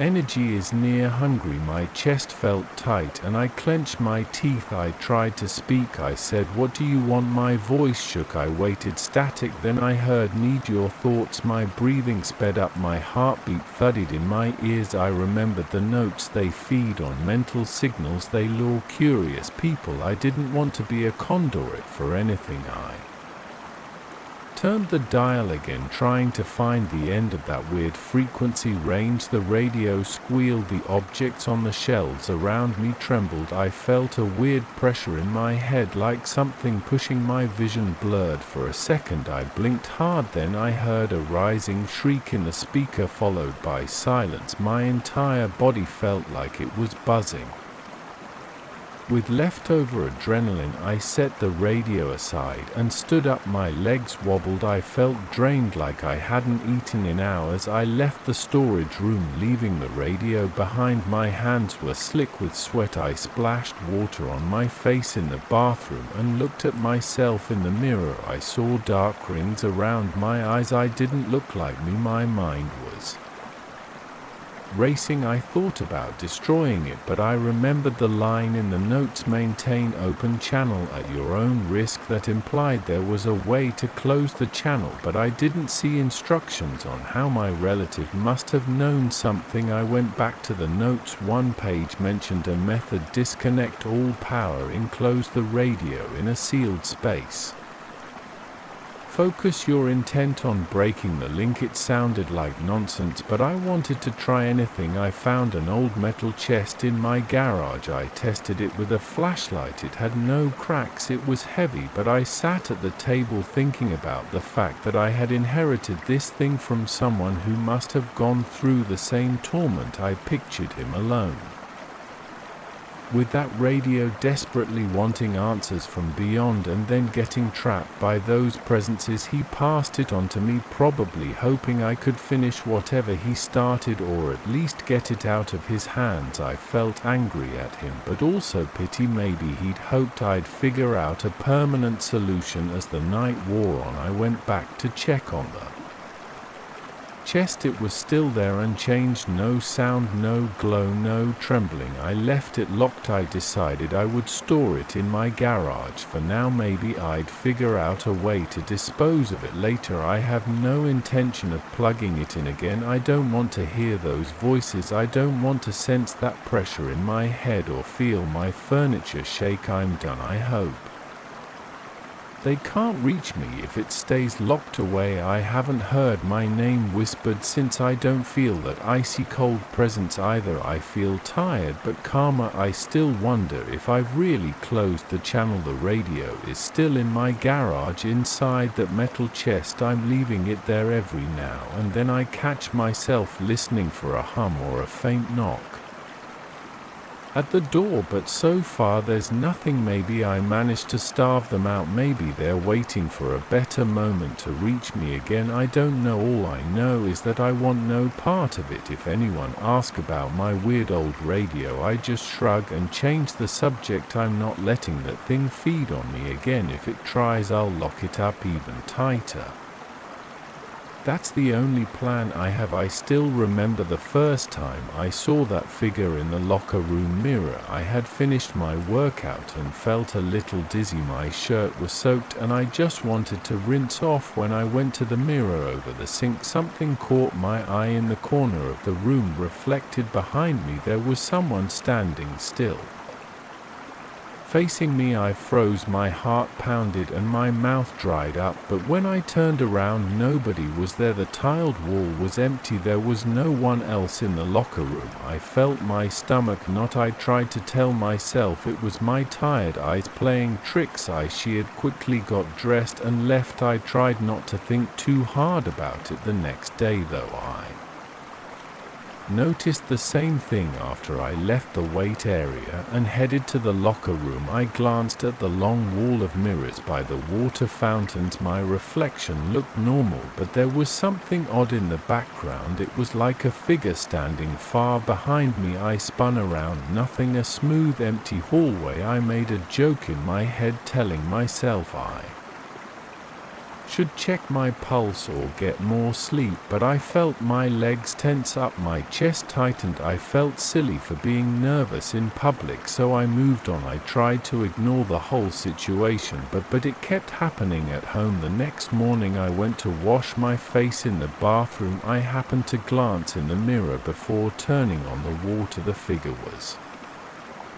behind me again, almost pressed into the far corner of the reflection. My hand shook and I gripped the edge of the sink so I wouldn't fall. The image lingered there. I didn't want to turn around, but I did. I forced my eyes up to see if someone was in my bathroom. Nobody was there. My shower curtain was closed. I grabbed it and pulled it back in one motion. The tub was empty. My face was burning. My breath came out in short bursts. Then I looked again at the mirror. The figure was gone. I tried to calm down. I had to get to work. I left my house and walked to the elevator in my apartment building. The elevator has those reflective walls that show every angle of whoever's inside. I got in alone once the door slid shut. I saw my own reflection. Then I saw the figure behind me near the corner of the elevator. I nearly dropped my phone. I slammed the door open button, but I was so shaky that my finger slipped. By the time I finally got the doors open and spun around, there was no one behind me. The elevator was empty, as it should be. My breathing went ragged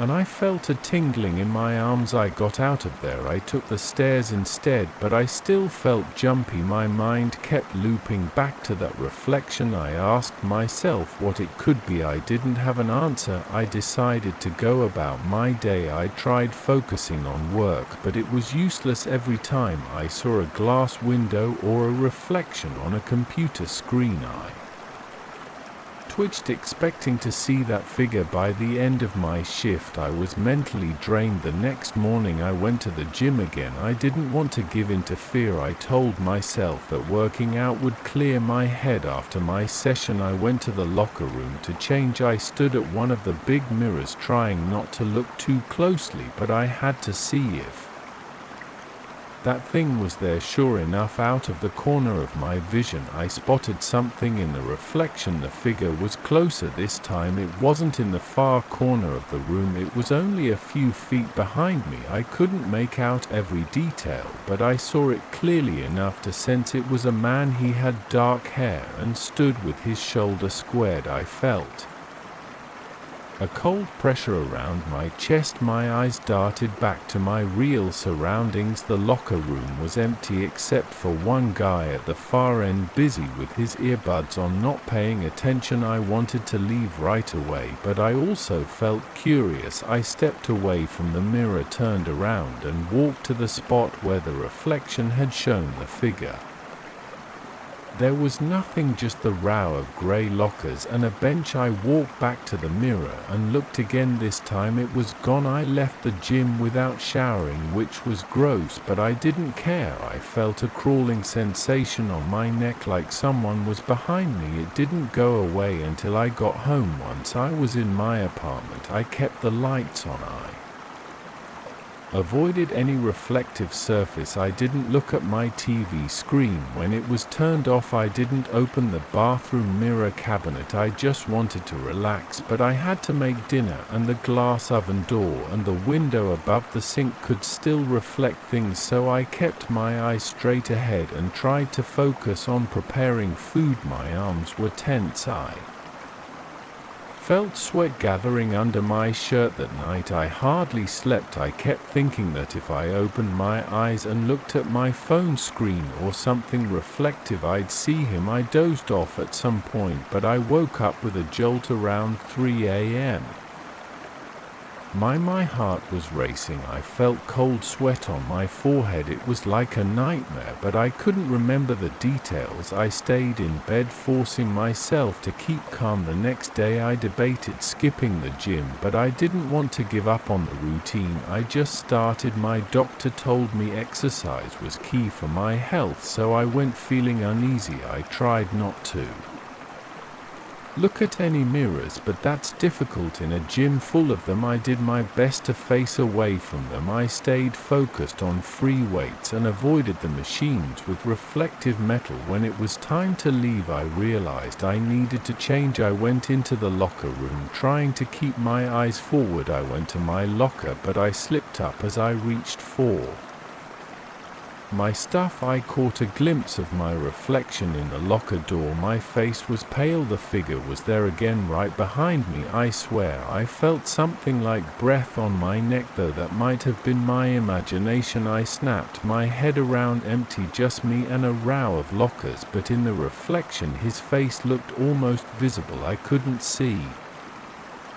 details, but he had a firm expression as if he was waiting. My lungs felt tight. I forced myself to take a deep breath. I grabbed my gym bag and left without changing out of my workout clothes. I went straight home. I locked my door. I put down my bag and took a deep breath. Then I turned on every light. I shut all the curtains. I avoided my reflection in the living room window. My mind raced. I felt a pounding in my temples. Something was following me in my reflections, and I had no idea why. My legs felt weak, so I sank onto my couch. I put my head in my hands. I didn't want to call anyone because I wasn't sure how to explain it. Who would believe me? I spent the rest of the day trying not to look at anything shiny. At one point I got hungry and opened the fridge. I caught the reflection of my face in the stainless steel door. Nobody else was behind me. I felt relieved, thinking maybe it was over, but that comfort didn't last. When I turned to close the fridge, I saw it again. That figure was there near the edge of the reflection. My heart jumped so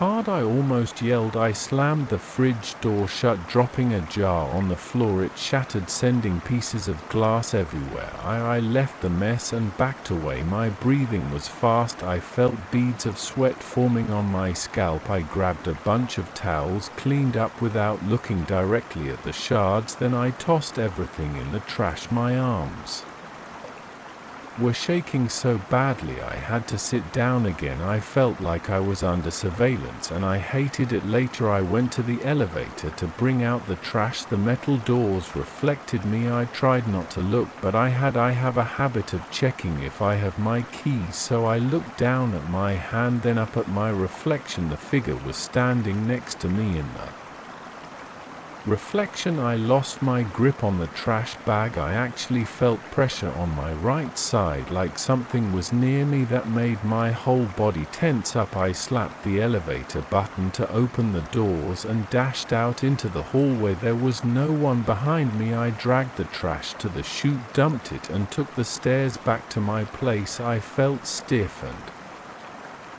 cold, like my muscles were locked. The more I ignored it, the closer he seemed to get. I noticed that each time I tried to pretend I didn't see him, he would appear even nearer. A few days later it reached a point where, in any reflective surface, he was almost right at my shoulder. I felt my stomach churn every time I got a glimpse of him. It felt like he Was waiting for the moment when I would finally acknowledge him face to face. I started to sweat just thinking about that possibility. I had constant headaches. I stopped sleeping well, worried that I'd wake up in the night and see him in my bedroom mirror right next to me. I stopped going to the gym. I called in sick to work for 2 days. I kept the TV on at all times, using it as background noise because I hated the silence whenever the TV was off. Its screen was like a black mirror. I didn't want to see what might appear if I glanced at it. My phone was another problem. When it went to sleep, the screen turned black. Sometimes I'd see his faint shape there, so I started setting my phone to never go completely dark. I'd leave it face down when I wasn't using it. On the 3rd day of hiding in my apartment, I realized I had to do something. I decided to test a theory. If I tried to confront this figure, maybe I could get it to stop. It was a desperate idea, but I was out of options. My plan was simple: find the largest mirror in my place, stand in front of it and face him. I hoped that if I accepted his presence, maybe he'd disappear or reveal something that would end this. My heart raced just thinking about it, but I couldn't keep living in fear. I went to my bathroom. The mirror above the sink was wide enough to see most of the room behind me. I took a few deep breaths and looked at my reflection straight on. At first I only saw myself, then I caught movement behind me. He appeared. He stood directly behind my right shoulder, almost touching me. I felt a wave of cold sweat down my spine. My hands clenched on the sink edge. My legs wobbled. I fought the urge to turn around. I forced myself to keep looking at the mirror. He didn't move. He just stared at me. I couldn't see his eyes clearly, but I saw enough of his face to know he was looking right at me. My heart pounded and I could hear my breath rasping in my throat. I said out loud, "I see you." My voice shook. I tried to stay calm, but my body was tense and I was shaking. He remained there. I couldn't hear him breathe. I couldn't smell anything unusual, but it felt like the temperature dropped. My scalp tingled, my vision blurred from the tears in my eyes. I wasn't crying from sadness, it was just raw fear. He lifted a hand slowly as if he wanted to put it on my shoulder. My chest tightened so much it hurt. I shut my eyes for a moment. I felt a slight touch, almost like static electricity near my shoulder. I jerked away. When I opened my eyes, he was gone from the mirror. I looked around the bathroom. I was alone. I was breathing like I'd just run a marathon. My shirt was soaked in sweat. I turned on the faucet and splashed water on my face. Then I looked back at the mirror. Nothing unusual. I dried off and left the bathroom. I checked the TV screen in the living room. No one was there. I checked the window reflection. Nothing. I picked up my phone. The screen was black. I saw only my own face. He wasn't there anymore that night. I went to sleep with the lights off for the first time in days. I woke up the next morning feeling better than I had in a while. I tested a few mirrors around the apartment.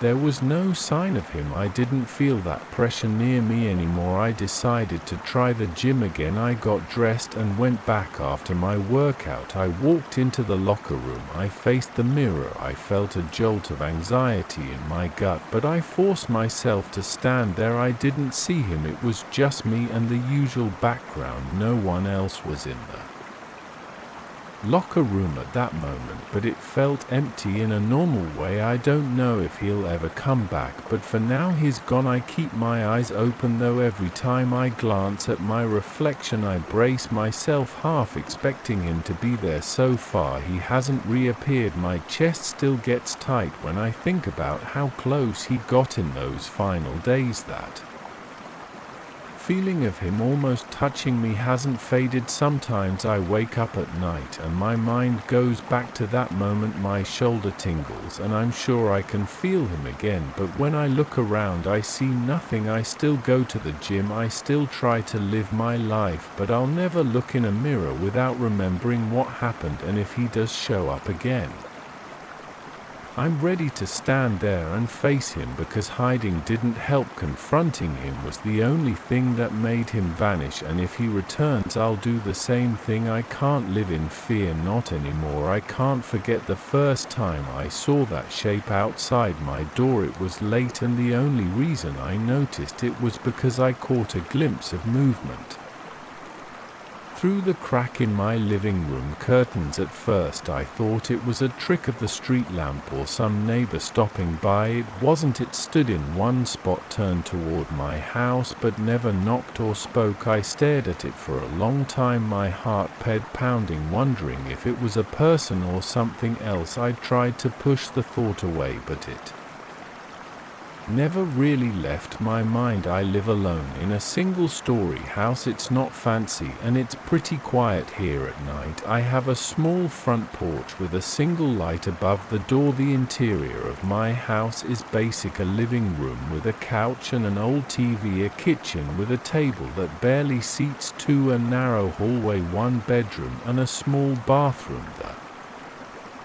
walls are thin, and I can hear the wind outside when it picks up. That night I saw a silhouette through the curtains. I stood perfectly still, my hand resting on the side of the window, careful not to move the curtain too much. The figure didn't budge. It was like a statue facing my door. I felt a chill in my arms. I felt my breathing become shallow. I watched for maybe a minute, then decided to turn off the living room light. Dark felt safer, even though it only made me more aware of the figure's presence. I sat on my couch and tried to ignore the feeling that someone was right outside. My TV was off, my overhead light was off. I was left with only a table lamp in a corner. I couldn't relax. Every minute or so I found myself looking toward the front door, half expecting to hear footsteps on the porch or a knock, but the knock never came. Nothing came. The figure just stayed out there. Eventually I got up and turned off the table lamp. I peeked through the curtains again, barely lifting one corner. The street lamp threw a weak glow over the sidewalk.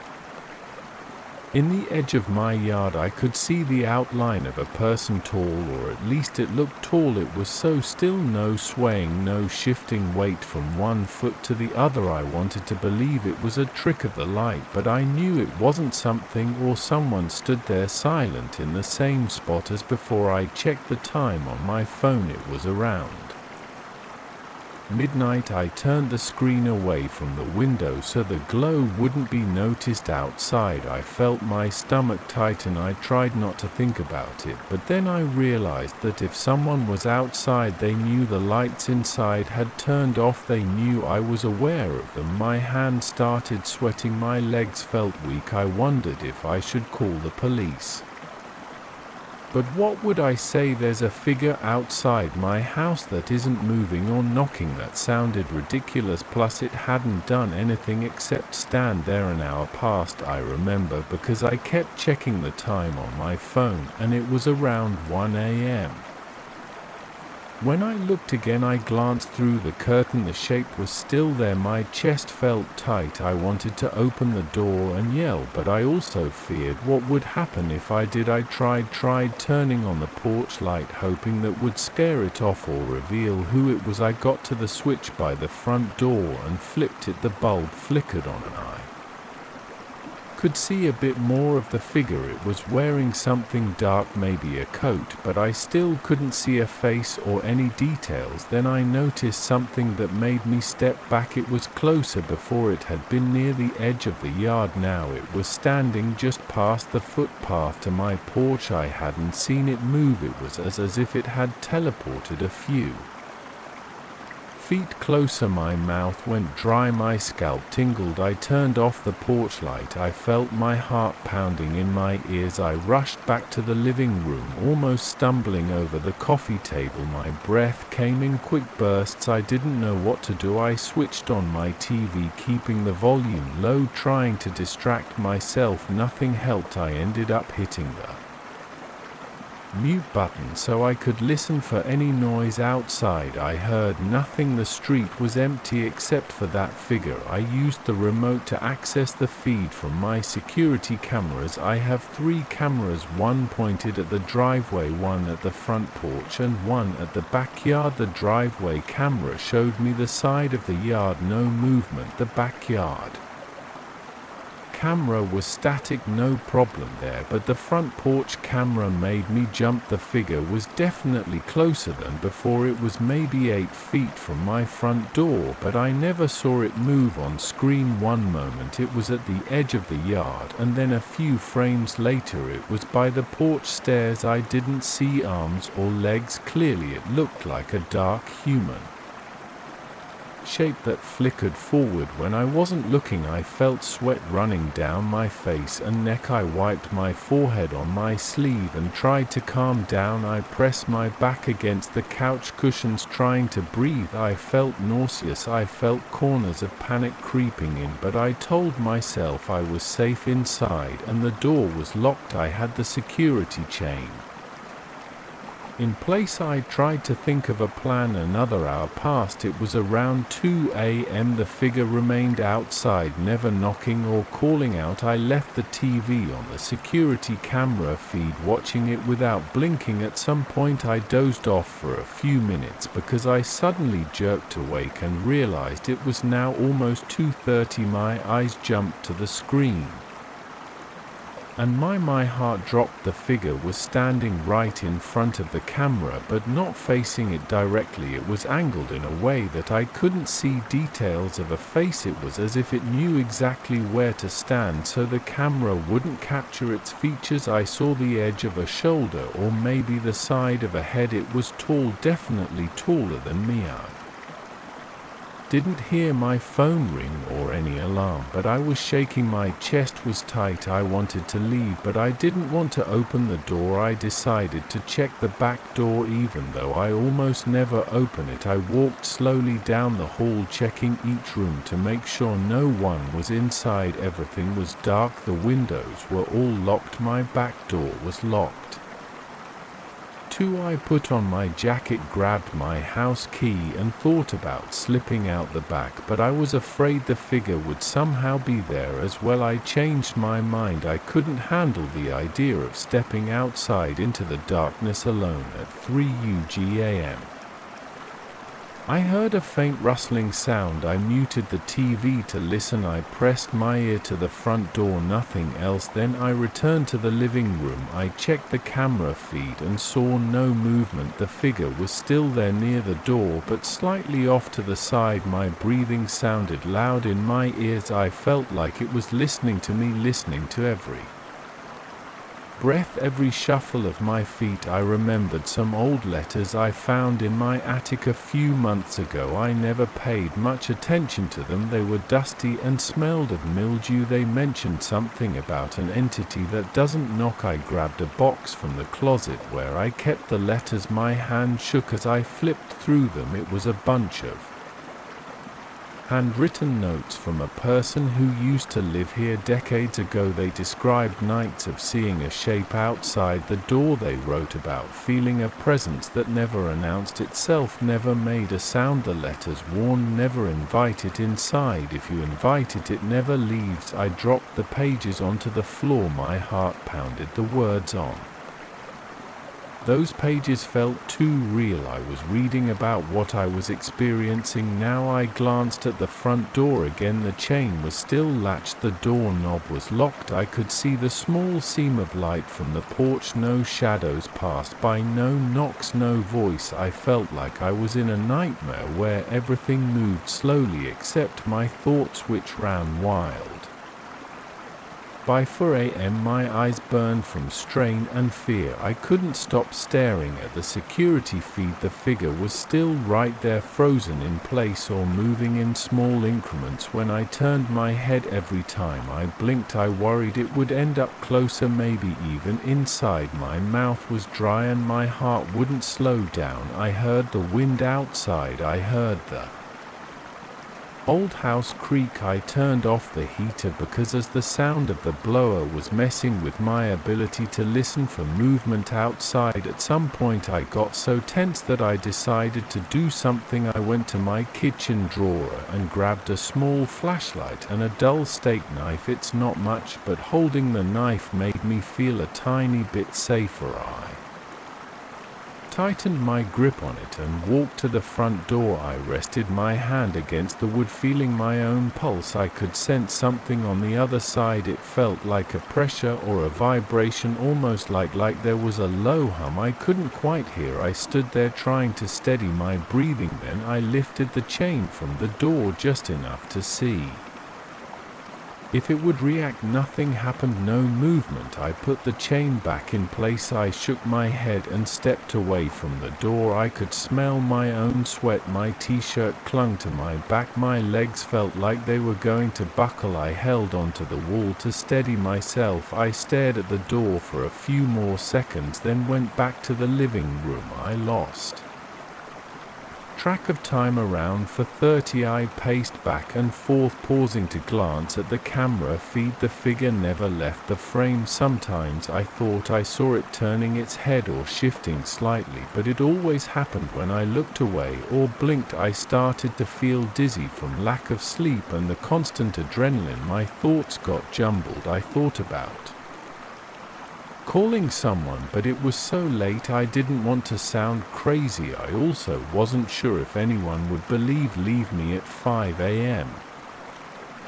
A faint glow of morning started to outline the sky. I looked at the small window high on the living room wall and saw the color changing from deep black to a lighter shade of gray. I tried to calm myself by thinking that daylight might drive this thing away, but then I checked the camera again and the figure was still there, motionless. Around 5:30 I heard birds chirping. Usually that's a sign of a new day, something that makes me feel normal, but that morning their sound felt out of place. I tried to swallow my fear and turn the porch light on again, hoping maybe now with a bit of daylight and the porch light I'd see the figure leave. Instead I noticed it had moved about 1 foot closer to the door.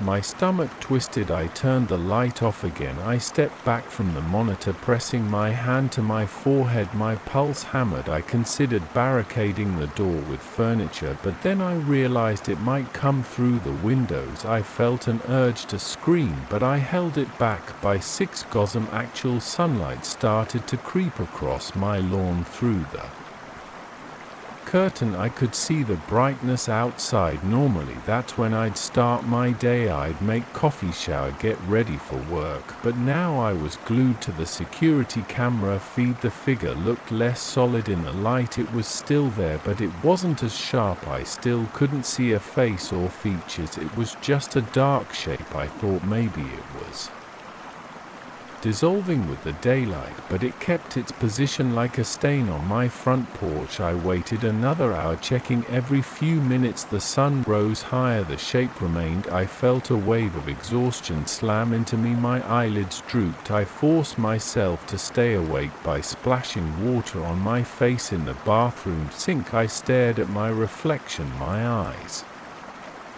were bloodshot and I noticed lines of sweat dried on my temples. I patted my face with a towel and went back to the living room. By 7:30 a.m.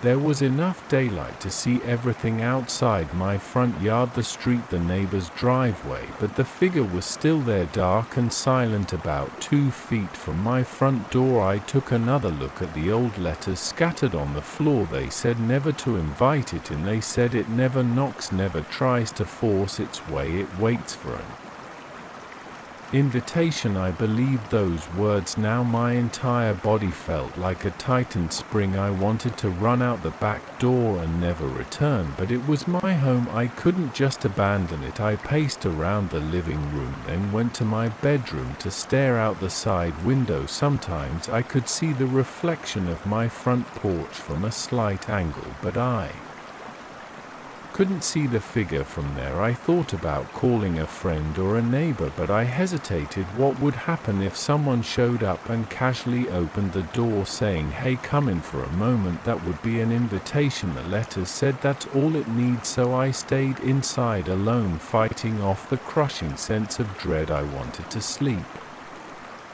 but I was afraid of what might happen if I closed my eyes. I returned to the living room, flicked on the TV, and forced myself to watch the news. I tried to ignore the security feed, but every few minutes I switched back to see if the figure was gone. It wasn't. When the clock hit 8 a.m., I stood near the door and listened. There was no knocking, no scratching, no breathing. I lifted the curtain a bit, letting more light into the room. I saw the figure's outline pressed against the edge of the porch, almost blending into the shadows under the roof. My chest felt tight, my head hurt. I felt a wave of anger, like I wanted to shout and demand it. Leave, but I didn't. I remember the letters. I didn't want to provoke it, and I definitely didn't want to give it any invitation to enter. As I write this, I'm still in my living room. The time is now 8:30 a.m.